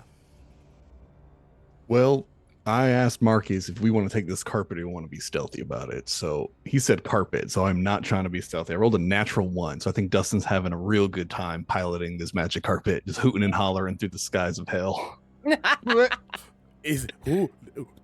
Tony's first? Congratulations, Tony. You are My officially first in the Chronicle. Let's go. You're in the book. Blessings unto you. And the fact that it's a failure is right on brand. Bro, I am loving the narrative this character's already creating for himself. Like, I'm just gonna be a good time boy. Let's have I'm a good just time. having a good time. I collect here. things and hang out with my friends. You're here for a good time, not a long time. That's right. Ooh, probably not. As you all fly into something is strange. I don't want to say strange, but it is strange at the very least to realize that the terrain is beginning to shift. It's no longer the desolate of hell. It's no longer jagged and broken. It's no longer spires of black metal and intense fire. As you move towards following Yasker's locate objects, following that intentionality, understanding where you're going, start to see flowers, start to see greenery, start to see a landscape that almost seems to be rejuvenated. There's still the reddish hue of the world around. There's still hell here. There's something less corrupted, less infernal. I don't want to say less bad. Just not necessarily what you might think. And as you all find yourselves within this clearing, you see staircases moving about, trees bent over to form archways, various shades of blues and purples within these flowers, glowing brightly. There is an archonic or druidic or some type of power within this place. A large, perhaps pond in the middle, swirling, koi fish or little other fish swimming about. At the very top, you see a large, I dare not call it a portal or anything of that, but it seems to be a mote of magic, swirling with that same orange, reddish intensity that you would expect within a hells, but within it there are layers of blues and greens and purples. Standing in front of it is a furred individual with long robes, standing in a way that clearly seems that they're in an intense studying, reading a floating book in front of them as it's flipping page by page by page. You see them weaving their hands slightly, moving it as they do. The colors of this magical expanse shifts from that orangish red to more of that greenish blue as they are muttering abyssal. Does not seem to have seen you yet. With a No, was it? No, go ahead. with a 23 stealth, would I understand any of the chanting in Abyssal? As theoretically trying to get a little bit closer. Yeah. How close are you getting? Within 60 feet, if No possible. reason. I mean, you want to move yourself. Did you have to? Oh, maybe I I'm will. just asking. You move Maybe I yourself. will. There we are. In Abyssal, you can hear. It definitely sounds like words of nature, of truth, of power.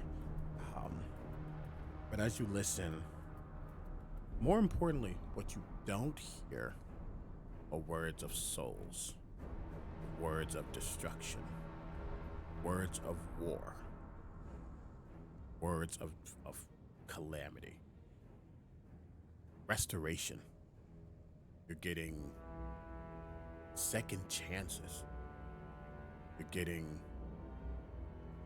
not what you would expect. As you can't speak Abyssal, and I forgot.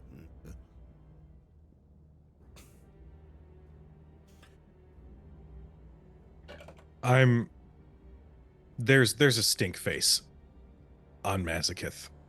His expression turns, almost like he's feels a little nauseous listening to that. And I'm gonna look back at Marcus with almost a cocky, like, go ahead, Captain, like a little gesture, almost to like bow and allow him to step forward. So you can see he's got that youthful exuberance where his mind creates way too many ideas at once. And he's doing that step. No, wait. Step. Oh, no, not yet. And with that, he then gestures everyone to get close. And he's like, you two, come here.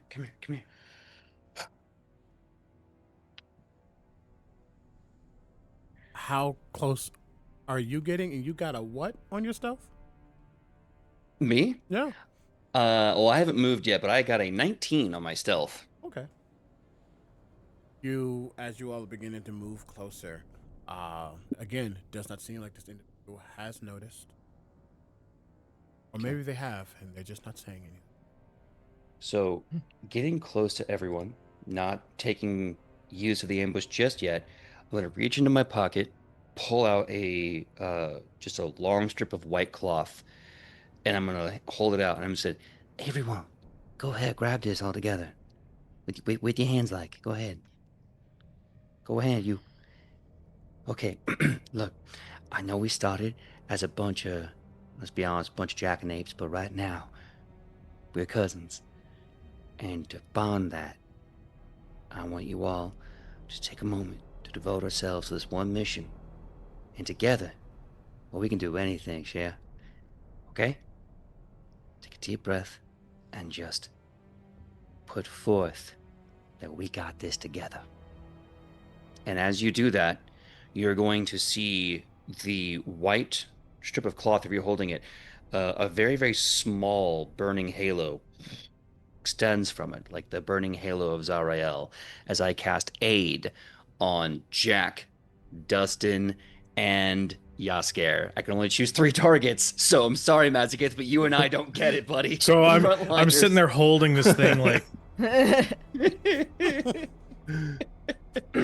I'm like, it's the spirit of the thing. I'm sorry, I can't give it to you, but like, you hear in spirit. That's what matters. Jack clears their throat very quietly. Appearing standing on one of the archways, looking directly down at the you are trespassing, leave before I make a decision I feel like making.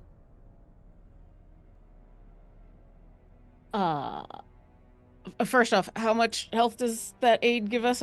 I always forget. Oh yeah. That's very fair. Right now, it's only a level 2 aid, so everyone's getting 5 hit points more to their maximum, and whatever their current is increased by 5. Since we haven't taken any damage, that's just a pure 5 increase. Excellent. And then how tall is that spire that they are on? It's about 40 feet in the air. Okay. I think Yasker's gonna move a bit closer. Just a touch, and look up and say, I think you're the one that's trespassing in this whole realm. And I'm gonna cast Detect Thoughts. I'm not gonna dig deeper any just yet. So I'm just gonna look for surface thoughts. What is that spell? Level, first roll? Second level. You attempt to reach into this thing's thoughts, this creature. And it's like you're hitting a wall. You're hitting a glass pane. A glass pane that is opaque and you cannot see through. I'm trying to live with the terms that I have, and you step into my home, try to encroach into my thoughts. Everyone else sees the pond begin to swirl.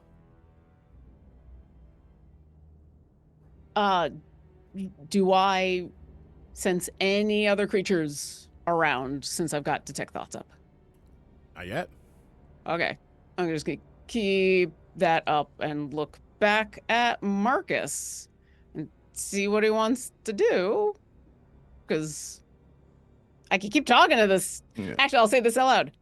I could keep talking, or we could do what we were told to do. Now, just checking in. So you said the pond in the middle is starting to bubble when they're interacting? Yep. Okay.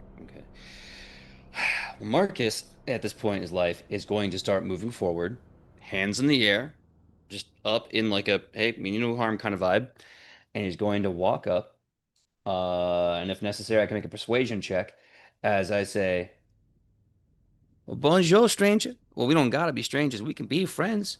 Bonjour, mon ami. My name is Marcus. Marcus Hellhammer. They call me Marcus the Younger, and I don't quite know why yet, but I think we can get to know each other and make sure that whatever needs to get done can get done without any violence or murder today. Would you like that, you?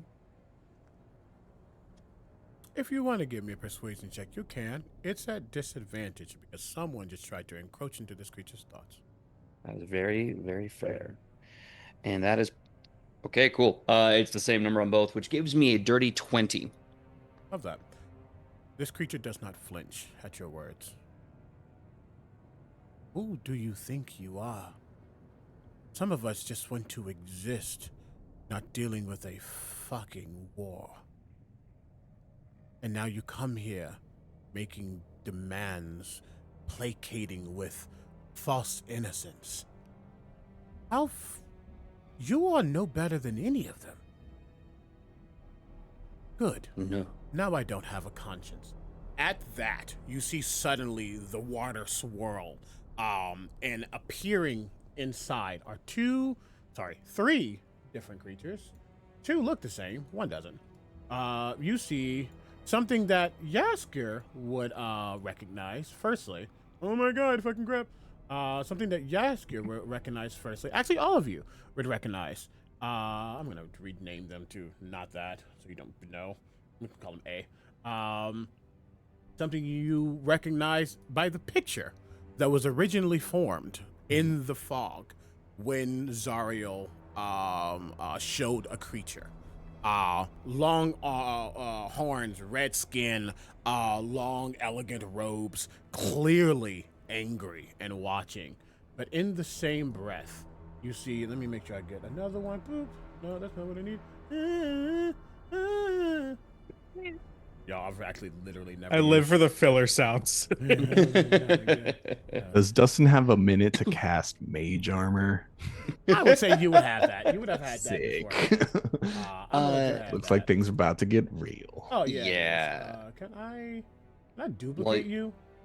While you're doing that, Jack, quick question. Are your guns considered magical? Are they like +1s or anything? At least one of them is. Yeah. Okay. There's a. Actually, I think both of them technically are because I took a silvered pistol and a hellfire pistol. There we go. Very nice. Okay, cool. Two larger, creepier creatures on about 6 legs, maybe, with long tendrils are forming. Now I don't feel bad about killing you for stepping into my home. Everyone, roll initiative, please. God. Oh my God. Chat, we're at This is gonna be 54%. fun. When I say they're going to need help, Oh yeah. There's already 4 major targets on the board, and my aid is only 5 HP, so please. It's okay, I can help. I've rolled a 5 for initiative. hold I'll on, be I'll right there. get numbers in just a second. Oh, my aim is not great. Oh. Okay. We got initiatives. I lost half. 25 to 20. Natural 20 for 25. Oh, you ate Nice. that. Ooh. 20 to 15. 16. Okay, love that. Okay. One of those rolled. I don't know which one. Let's find out. Game log. Yeah. I see you also got a natural 20. Okay. Sorry, my internet's had a little bit of a hiccup, and two initiative rolls happened. I don't know which one happened, so I'll let you decide. You can have the nat 20. You need it. Well, thank you. That gives me, I believe, a 24. And Jack, what do you have with your nat 20? That's a 25. All right, so Jack will go first. That makes sense. That makes sense. 15 to 10. Oh, no, not me. Shit. Okay. Sorry. 15 no. Watching 15 to Tony's 10. face. God, my brain is, I'm on like 3 coffees. Okay, so that's a 13. Oh my God. We got there. We got there. It's happening. It's happening. Dustin, Okay. what you get? 5. Hey! Yeah. Let me do this real quick. Ooh.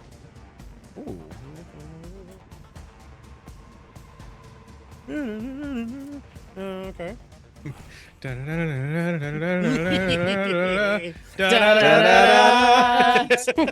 don't like y'all. We were all there. I love that. We knew where you were going. We knew where you were going. Hey, I think it's. Yes. I mean, we try to do happy birthday in unison. I think that was the only time we did Oh my something God. in unison correctly. God, that was just a wall of sound. So bad. So bad. So, Dustin, you are absolutely last, unfortunately. Yeah, I figured. But we will start with Jack and Yasker. Chat. Donate. Jack, go. We're gonna need it. Yasker, you are on deck. You see the Arcanoloth is beginning to shift and display their hands, clearly angry at the audacity. But all of you can also clearly see they are confused. Not sure what you all are doing. Living their own life. Also specifically said they don't care about the war? What does that mean? You don't know, but it doesn't matter. Fuck. Jack, go. The fuck? Okay. Jack has been watching this ill-fated conversation the whole time and just walking, loading up their rifle, and as things pop off, they just grumble, fucking finally. Raise and pop at the aboleth. I would like to use a risk die to make that a grazing shot. Mm-hmm.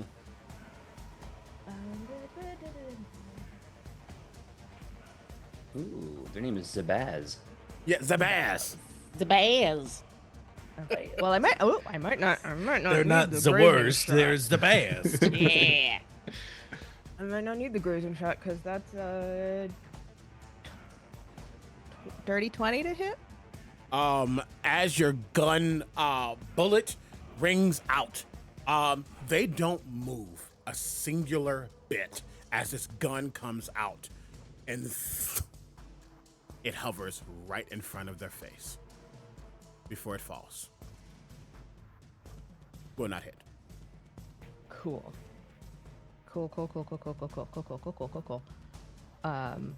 Which means now I think I need to use the risk then for the grazing shot. Once per turn, when you miss with a ranged attack roll, you can expend 1 risk die, no action required, to deal damage equal to a roll of the die plus 5. This Ooh. damage is the same type dealt by the weapon, and the damage can be increased only by increasing the ability modifier. So we're going to see if this does anything. 11 points of piercing damage. Ow! I love the bullet hovers before it just explodes. I'm getting hit in the face. Very, very cool. And still that getting is only damage the after first attack. Yeah, it is. Yeah, that doesn't do fuck all because that's a nat 1. Oh. So there's the first shot cracks off with a roar of Zariel's own thunder. And the bullet explodes to cause that little bit of grazing damage. The second time. What would have damage have been? If you hit. What would have what? If you hit, what would the damage be? If I had hit, let me see.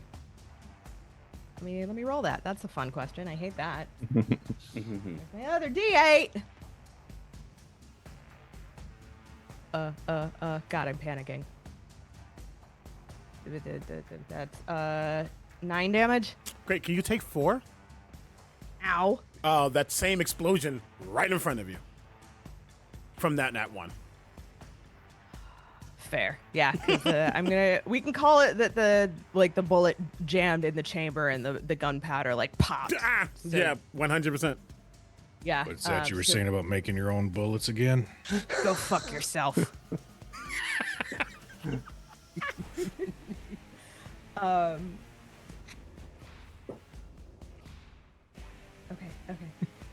We're gonna go ahead and I don't have a good bonus action, but we are gonna move out of the way because we're super grouped up right now, and I hate that. So I'm gonna strafe over to the other side of the pond here and just reload and prepare to go. Okay. That's it. Great. Legendary. Yeah.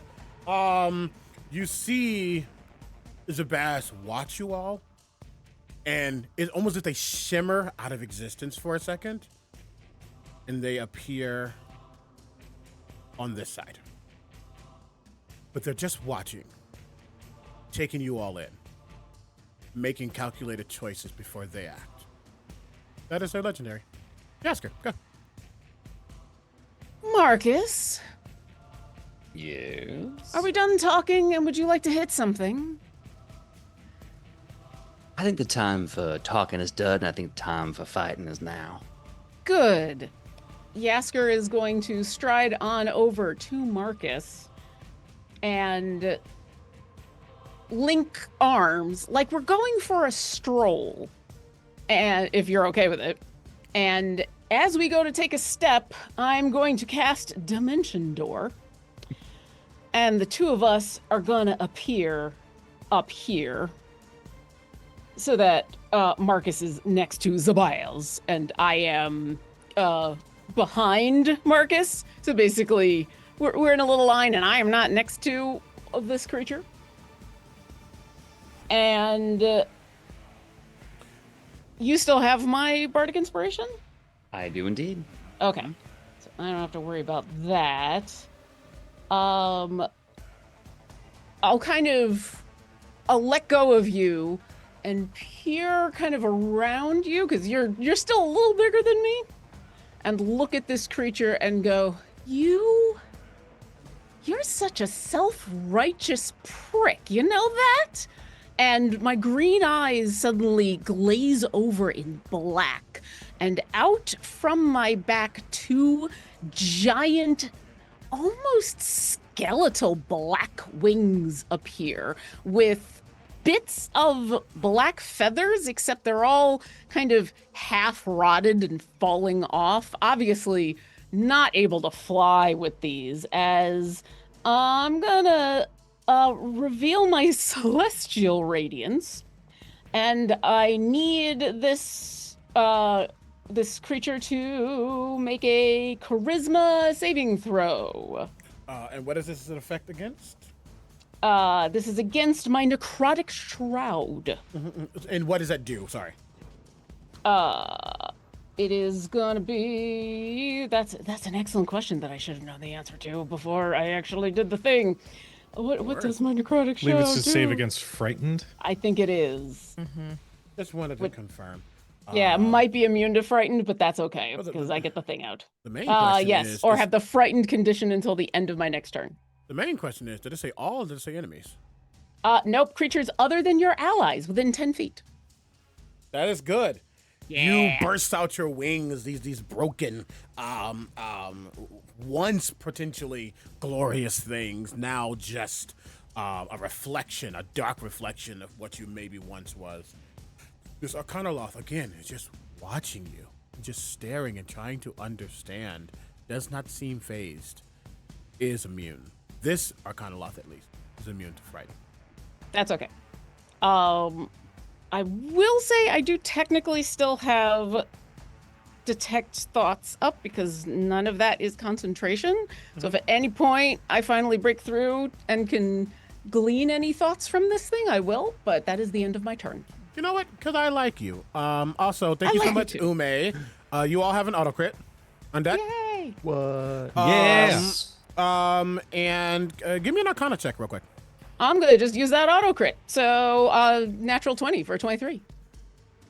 I want to know what this thing is thinking. What's going on with this thing? For a moment, as it's watching you, perhaps a doorway opens slightly in its mind.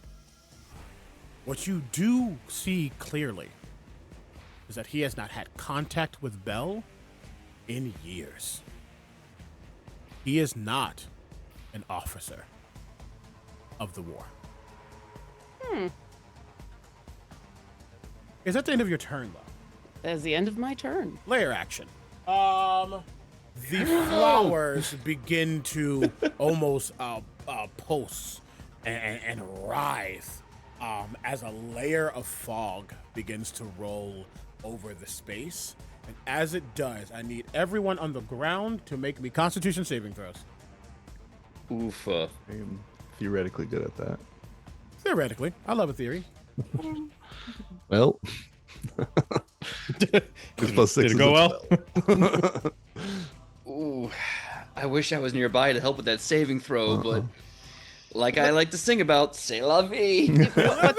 What's that save? Because I get that. No, you're up right now. Yeah. Yeah. You and me were out of there. We're out of that Oh, save. Yeah. yeah. On The the rest was ground. fun. I am going to use that auto crit to get a natural 20 to resist. Oh, fine. You just wait. All right. That's a 19. Okay. Tony. I got a 12. Okay. 12 does fail. 19 does Yeah, I not. figured. And 19 succeeds. Dustin, for a moment, it's like time slows. For a bit. Not really. We just feel a little bit fatigued, maybe. Please take a level dear. of exhaustion. Oh, got it. Okay. Just handing out like candy. That's okay. Zabaz's turn. Zabaz finally seeing you peer through.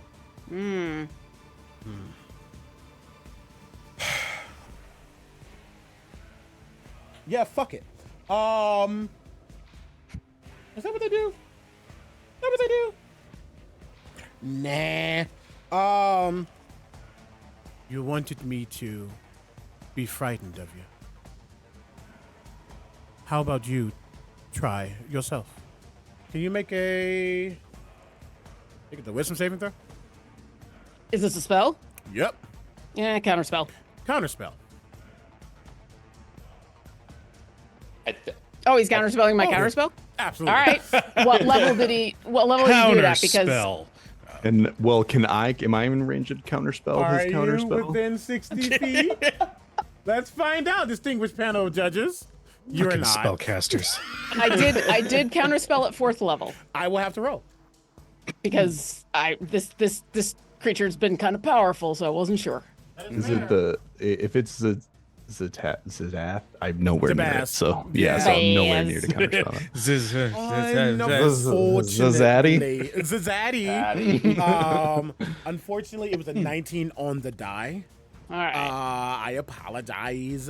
No, it's okay. It's fair. No, you don't. I don't. I do know. You shouldn't. Oh, I'm so sorry. Marcus, you also need to make this save, and as does. Nope, I said it's 40 feet up. Jack, you're good. We're using 2014 rules for counterspell. No, what are 2020 rules for counterspell? Oh, did you keep the spell? Yeah. I'm mostly concerned about the reaction. You know what? Don't worry about it. Cujo, what do you do? It's technically your canon. I would use 2014 rules, if only because that's the one that we know Yeah. and have on hand. It's a fun fusion of 2024 and 2014 anyway. Yeah. I'm a big fan of 420. Yeah. Wisdom saving throw, you said? Yes, please. Marcus Alright. as well. Okay. 16. Trying to And we get see. +5 from you, Marcus? Correct. Nice. 21. Alright. That will succeed. So there's a wisdom saving throw. Yes, sir. I am going to use one of my inspirations. Just cut that out. Use it? That's so much better. That's going to be a dirty 30. Hey. Both of Damn. you are not feared as well as they cast fear. To try to put you into a space to get the hell away from them. Didn't work. A little annoyed, but they're watching still. That is their full turn.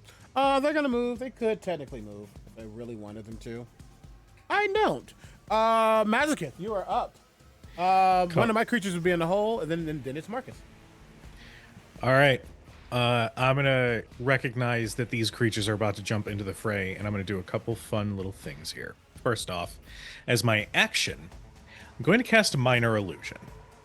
What I'm going to do, Mazakith just sort of stands and crosses his arms. My minor illusion is going to be Mazakith standing with his arms crossed. Then, as a bonus action, I'm going to activate that Ghost Step tattoo. So I slip into the ethereal plane, and then I, like a monster on the hunt, go real low to the ground and start sprinting towards the enemies in front. Okay. I've got a 55-foot movement speed. Work. So that'll be close enough. Just to get into position, I'm going to do like right about here. Are they within melee? Where you are? Yes. Oh, Okay. Within each other though. Yeah, sure. Okay. All right. Well, you know, hold the phone. Hold the phone. Hold the phone. We're holding. Hold the phone. We're holding. Holding phone. phones. How Holding phone. far? So it's 40 foot up. It's 80 feet away. I would have 110. Okay. DM question, because math. DM answer. If I did Step of the Wind, could I get in melee with Zabaz? Yes. I'm going to do that instead. Okay. So Mazakith is going to still stare down these three enemies, at least that's what they see, as I sprint towards Zabaz. And because I'm a 9th level monk, I can go up vertical surfaces without any sort of need for an acrobatics or anything. So just as this ghostly version of Mazakith just slowly lands right behind Zabaz. Boo.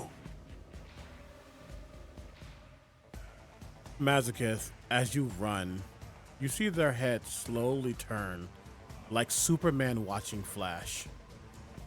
True sight. Oh, shit. Let's go. Love it. All right, cool. Nice. Didn't know you had a character based in invisibility. My bad. But it is No, what hey. it is. All good. So it's movement, action, bonus action. That's all I can do. That's me. I just wanted to get in position. Very, very fair. The creature who actually looks like a tiefling will be going. And you they'll step right here. You all are up, and that's fine. What's in that? Noir Okay, with great. it. Yeah. They're gonna look over at Jack, who has shot some things, haven't they? They really have. And don't like that at all. And you see in their hands 2 burning balls of fire of intensity begin to lick. And there is almost a Cheshire grin upon their face as they throw both of them your way. Ta-da! Okay. Yeah, I need you to know how I'm using paper for these stat blocks. Old Okay. school, baby. That's how we do it. Yes, do it. 25 Paper. to hit. It's been 84 years since those days. As a reaction, I would like to use Skin of My Teeth. Ooh. As a reaction, when a creature you can see hits you with an attack roll, you can expend 1 risk die to dodge out of harm's way. My AC against this attack becomes the number that I roll plus my current AC. Please, for the love of God, give me something good. Fingers crossed, fingers crossed. Okay. Math. Because that's a... Wait. Did I pick up the wrong die? I picked up the wrong die. That's not a D6! We need a D8. Fuck. Try that again. Okay. Fuck. Nope. 22. Unfortunately, that is a failure. Is this going to be your AC for the rest of the turn or just an attack?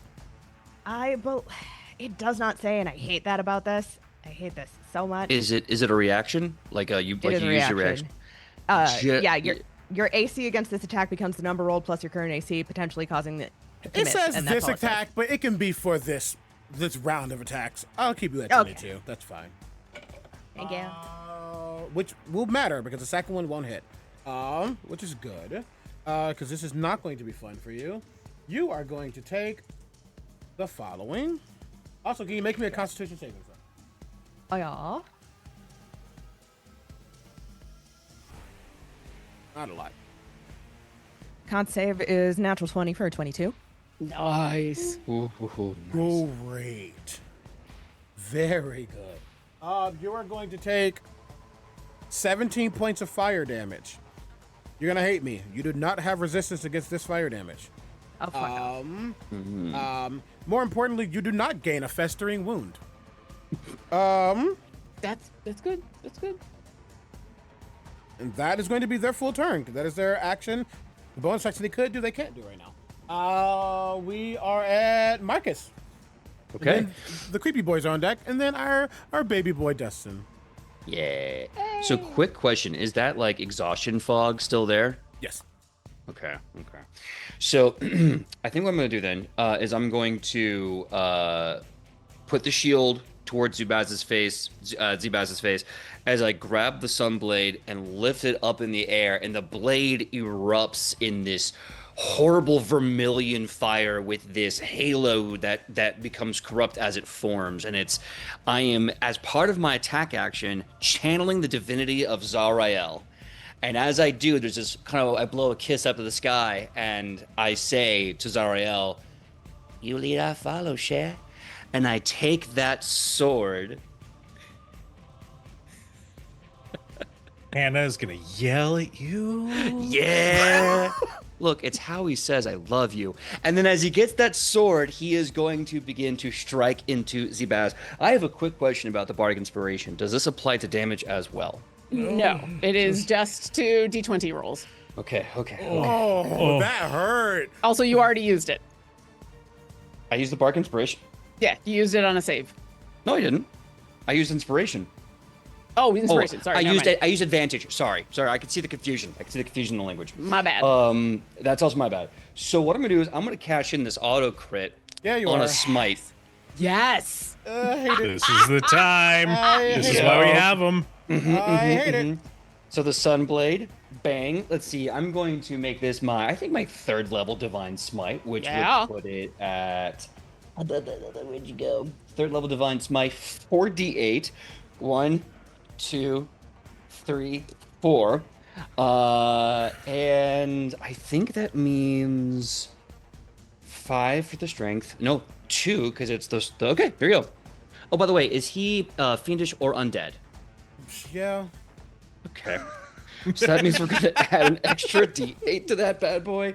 And oh god, I need one more. I need one more. Give me a second. I need to get. Yes, the perfect one. Okay. While he's looking for dice, we are at 62% gang. We are rounding up on our next hour and the end of our show. I promise it's going to go out with a bang. But please, let's see if we can reach that goal potentially as they destroy my combat. Continue. This is your ASMR of dice. Okay, let's see. That is 13, 21, 24, 31, 35, 36.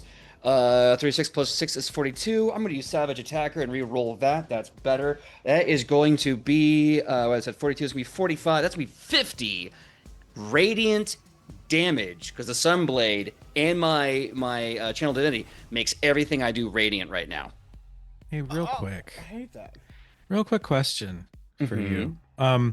Was that just the dice? Yeah, I don't think you maxed the original number. How many dice did you roll and of what kind? I rolled 8 D8. 64 Yes. 64 plus 50. plus 50 is 104? 114? Oh, that's right, to crit. I didn't even add that in. Yes. Okay. 14. And I have a second attack to roll. Holy shit. That's right.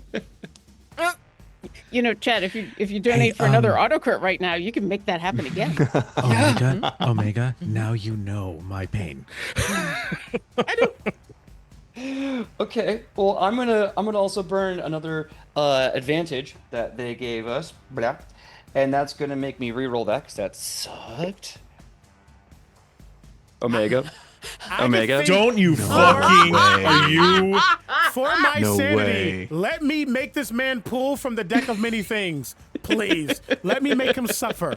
Please. Please, That was- Chad. Wow. That was a standard crit. Now, here's the thing. Per the rules of 2024, I can only smite once a round. So, if we want to do 2024 rules, this is going to be a normal strike. If you want to, I can burn another spell slot and do it Fuck again. The that. choice is yours. When he was level 9, 2024 didn't exist. How about that? There you go. Touche, yes. Every paladin's dream. That's And- funny. That's funny. Oh my god, I love that. That's funny. And this is the last level 3 smite that I have. And then I'm going to be going into my 2s, my 1s, and my 2 organic smites that Zariel blessed my body. So that's going to be... Okay, so it's going to be 10, 15, 25, 33, 41, 42, 45. That's going to be another 50, but that's right, we're doubling it. So that's going to be 68 plus 50. Ume, please. Ume, please. You all can get another auto crit. No way. Marcus, from behind you, you hear without any pretense. No way. You hear Yasker go, "Nice job." And then, so it's like, Zach, and I do as a final strike, I do a little bit of a turnaround with my shield behind my back. And as you say that, I look to you and I go, "That's all I do is good jobs, mon ami." And I turn back around and put him on point and I go, "You made 2 choices today. 1, piss off my mistress. And 2, die by my blade, mon ami." You're talking to the air as they are on the ground. Oops. No, not oops. I lased a little too close to the bon ton relais, I think. I killed him. Their tome that has been floating around them drops. Thank you. Anything else? I activated my action, which gives me +5 to hit. I crit twice with my smites. Bonus action was taken up for that. Movement action. Let's do some dumb shit. Okay. This is what I'm going to do with my movement action. If you will allow. So with Zabaz down, probably gone and or dead. I see the threat down there. I'm going to do a running leap on top of A from up here. Yeet. So, You jump down. I'm not going to make you roll anything. You can jump. You big boy. You're strong. Level 9. You can do a jump. You do see this individual just like almost shunt themselves sideways as you hit the ground. Oh, damn. Oh, that hurt my knees. Oh, no. As you hit the ground, you're lucky I'm not making you prone. I thank you so much. I'm very lucky. One of these creatures moves to you. The other moves directly to Dustin. Slithering over. Fighting. And this is not going to be fun because each of them have 3 attacks. Yikes on bikes. Dustin, Yes. does a 19 hit you? Can I hit shield? I don't know, can you? I will shield. That would technically make me a total of 21. That will make them miss. Great. Yep. Yeah. We love shield. Can't save from that though. That is a 22 to hit. Mm, That is a natural 20 to hit. Yikes. So first attack. Okay. Okay, you're gonna take math. I hate it when you take math. That's the worst. 21 points of damage in total. That is piercing and necrotic. Are you resistant to any necrotic? I am not. Good to know. The second one though, or the one that actually hit with the crit.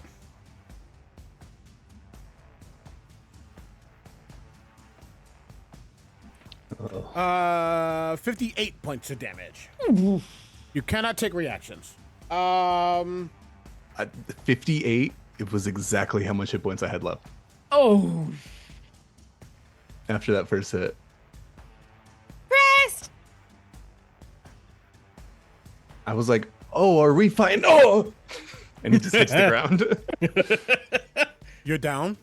Yeah, exactly to 0. Mazaketh.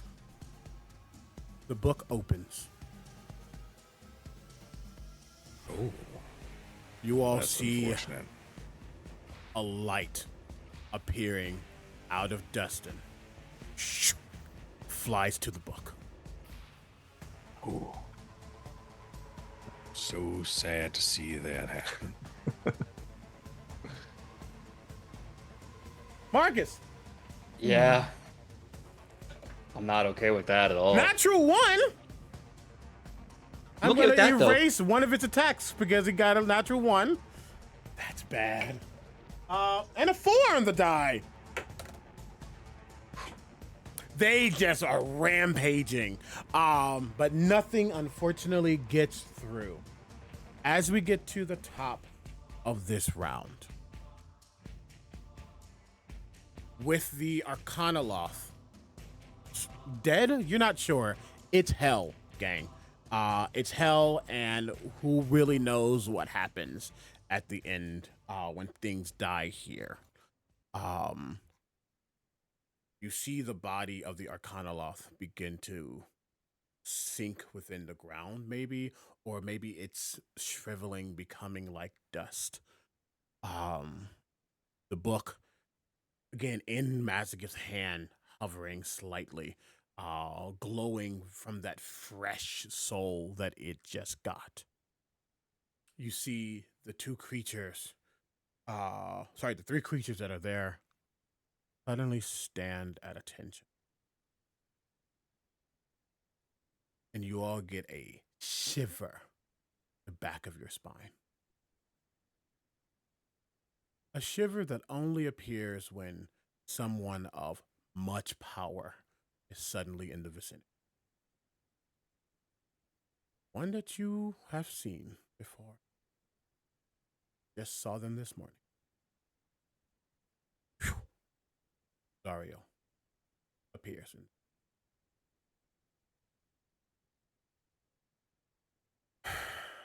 My lady.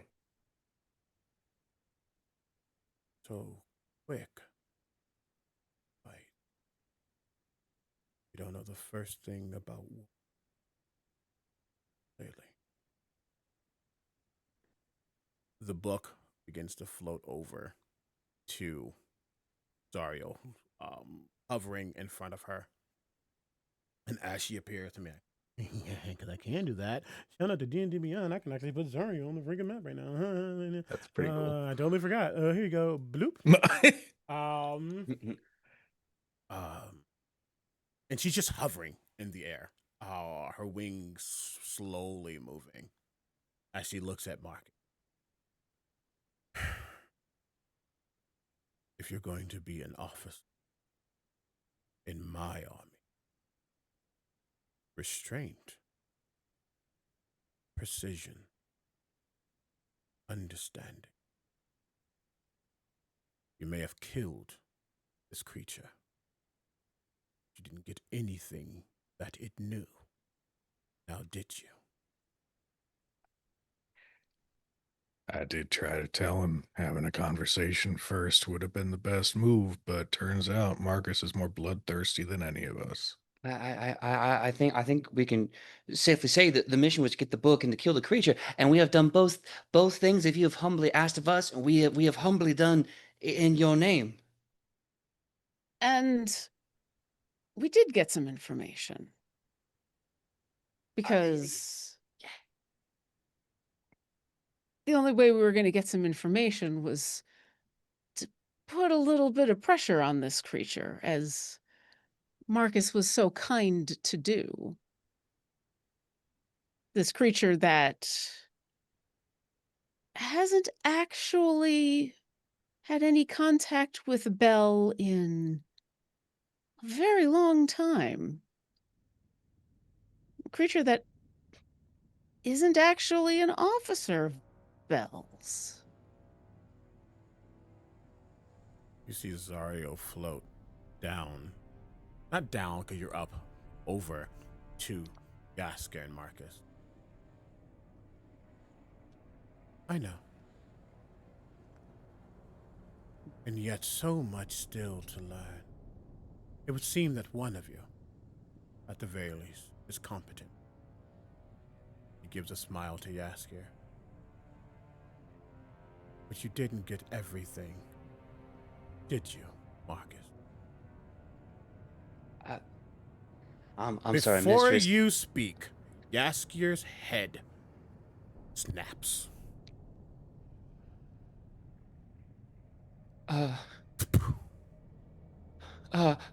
Mistress, I'd like to. Is this a test? Talking! Okay.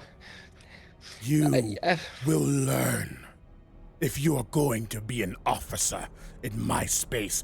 Her blood is your fault. You can't let others do your job. You can't let others be the leader that I instilled in you.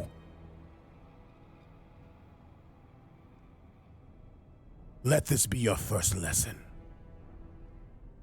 Hell Hammer. I thank you, mistress. I'd like to learn me the lesson. What did I do wrong so I can do better next time? I just want to make you happy. In time. In time.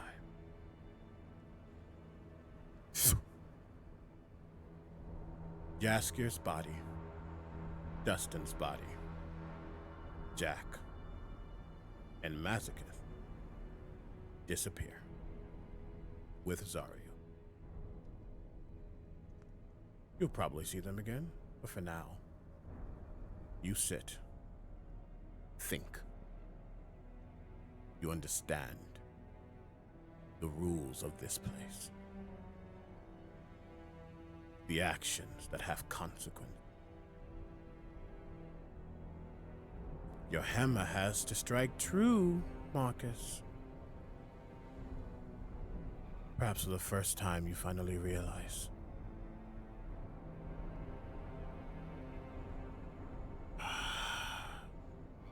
As we leave Marcus to think, what's the last thing on his mind? He's looking over at the blood that used to be inside the head of Yaskir. He's looking at the impact on the ground where Dustin laid.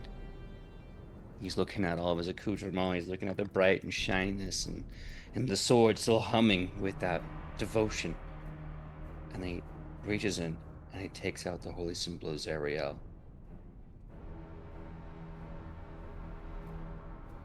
Why did you take them from me? Why can't you let me make you happy?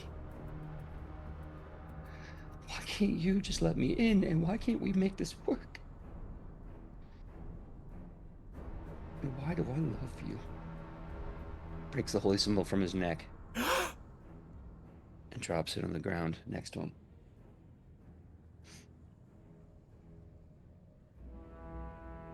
Perhaps you're looking in the wrong place, Hellhammer. Whoever that is, we'll figure out next time, as the end of our show is here. Thank you all so much. Unfortunately, we do have a hard out for some things, so we could have got more spicy, but honestly, the role play and what happened here was the most important thing. Thank you all so much for joining us for Hammerfall, the story of Marcus. Understanding where and why he is who he is today. Let's quickly go around. We got to 70. Hey, technically the stream's still going, so we can do 30% more just because you can if you want to. Let's go around. We're gonna start in opposite order on the overlay. Say who you are, where they can find you, and just Tony, go.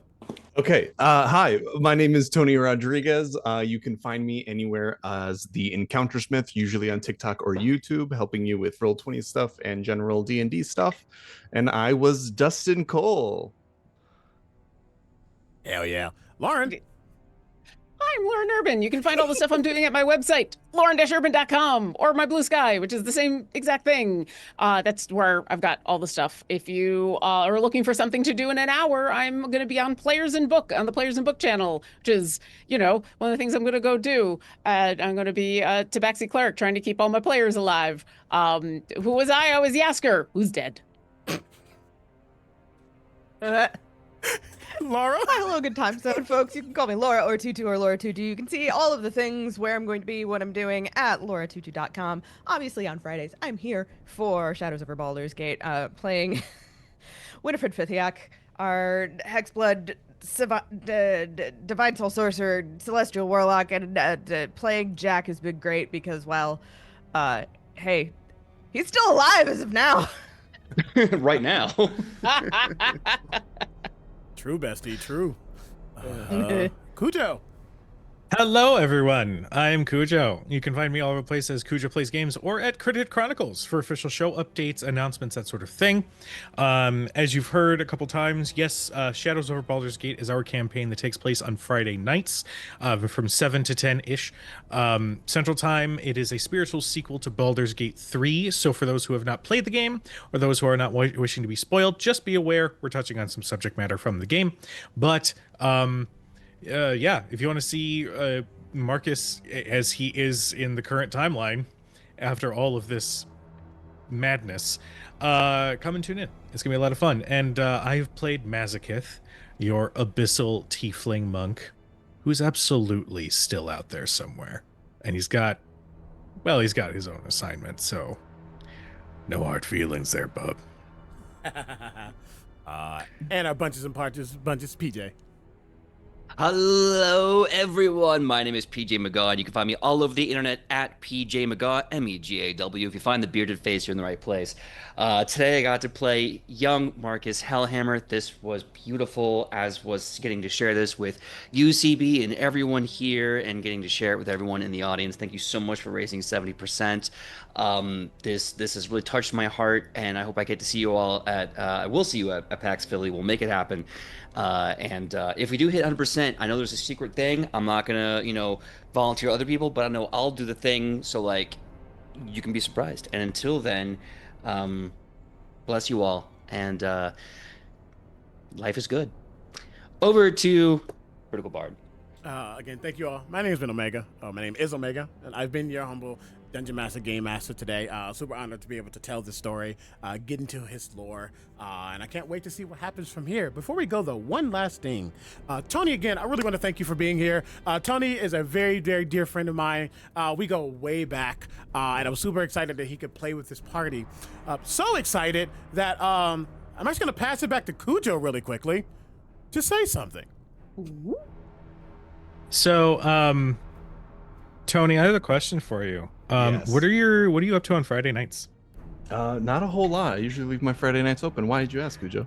Well, I was wondering, would you like to join our official cast for Shadows over Baldur's Gate on Friday nights?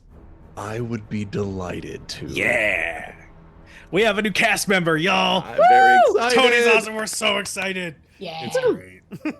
super pumped. Can't wait for y'all to meet this character. I don't know who his character is. I know nothing. It's not Dustin. I don't know if he's dead. Just his soul is just stuck in a thing. In a book. In a book. I'm excited for you to meet him. Hell yeah. We're gonna go ahead and raid out. We're gonna go over to Chaotic Neutral Joe, who's playing some games. Also, Chaotic Neutral Joe has been doing a big initiative along with Versace Code to help raise money for Blitzbear, who has been dealing with cancer. So I'm gonna go show her some love with this group. I don't know if you have a raid call, so I'm just gonna do the thing because this is not technically my own space. Though even though it's not my space, I'm still gonna say something I always say. Whenever I end a space, keep making trouble. Wherever you go, everyone, it is up to us to shake up the system one troublemaker at a time. You all are amazing. I'm super thankful that you all came out. 70% is still better than 0%, and all of it's going to go and help our Peach get to PAX U in the way that they can. Thank you all again so much, and we will see you all when we see you. Bye!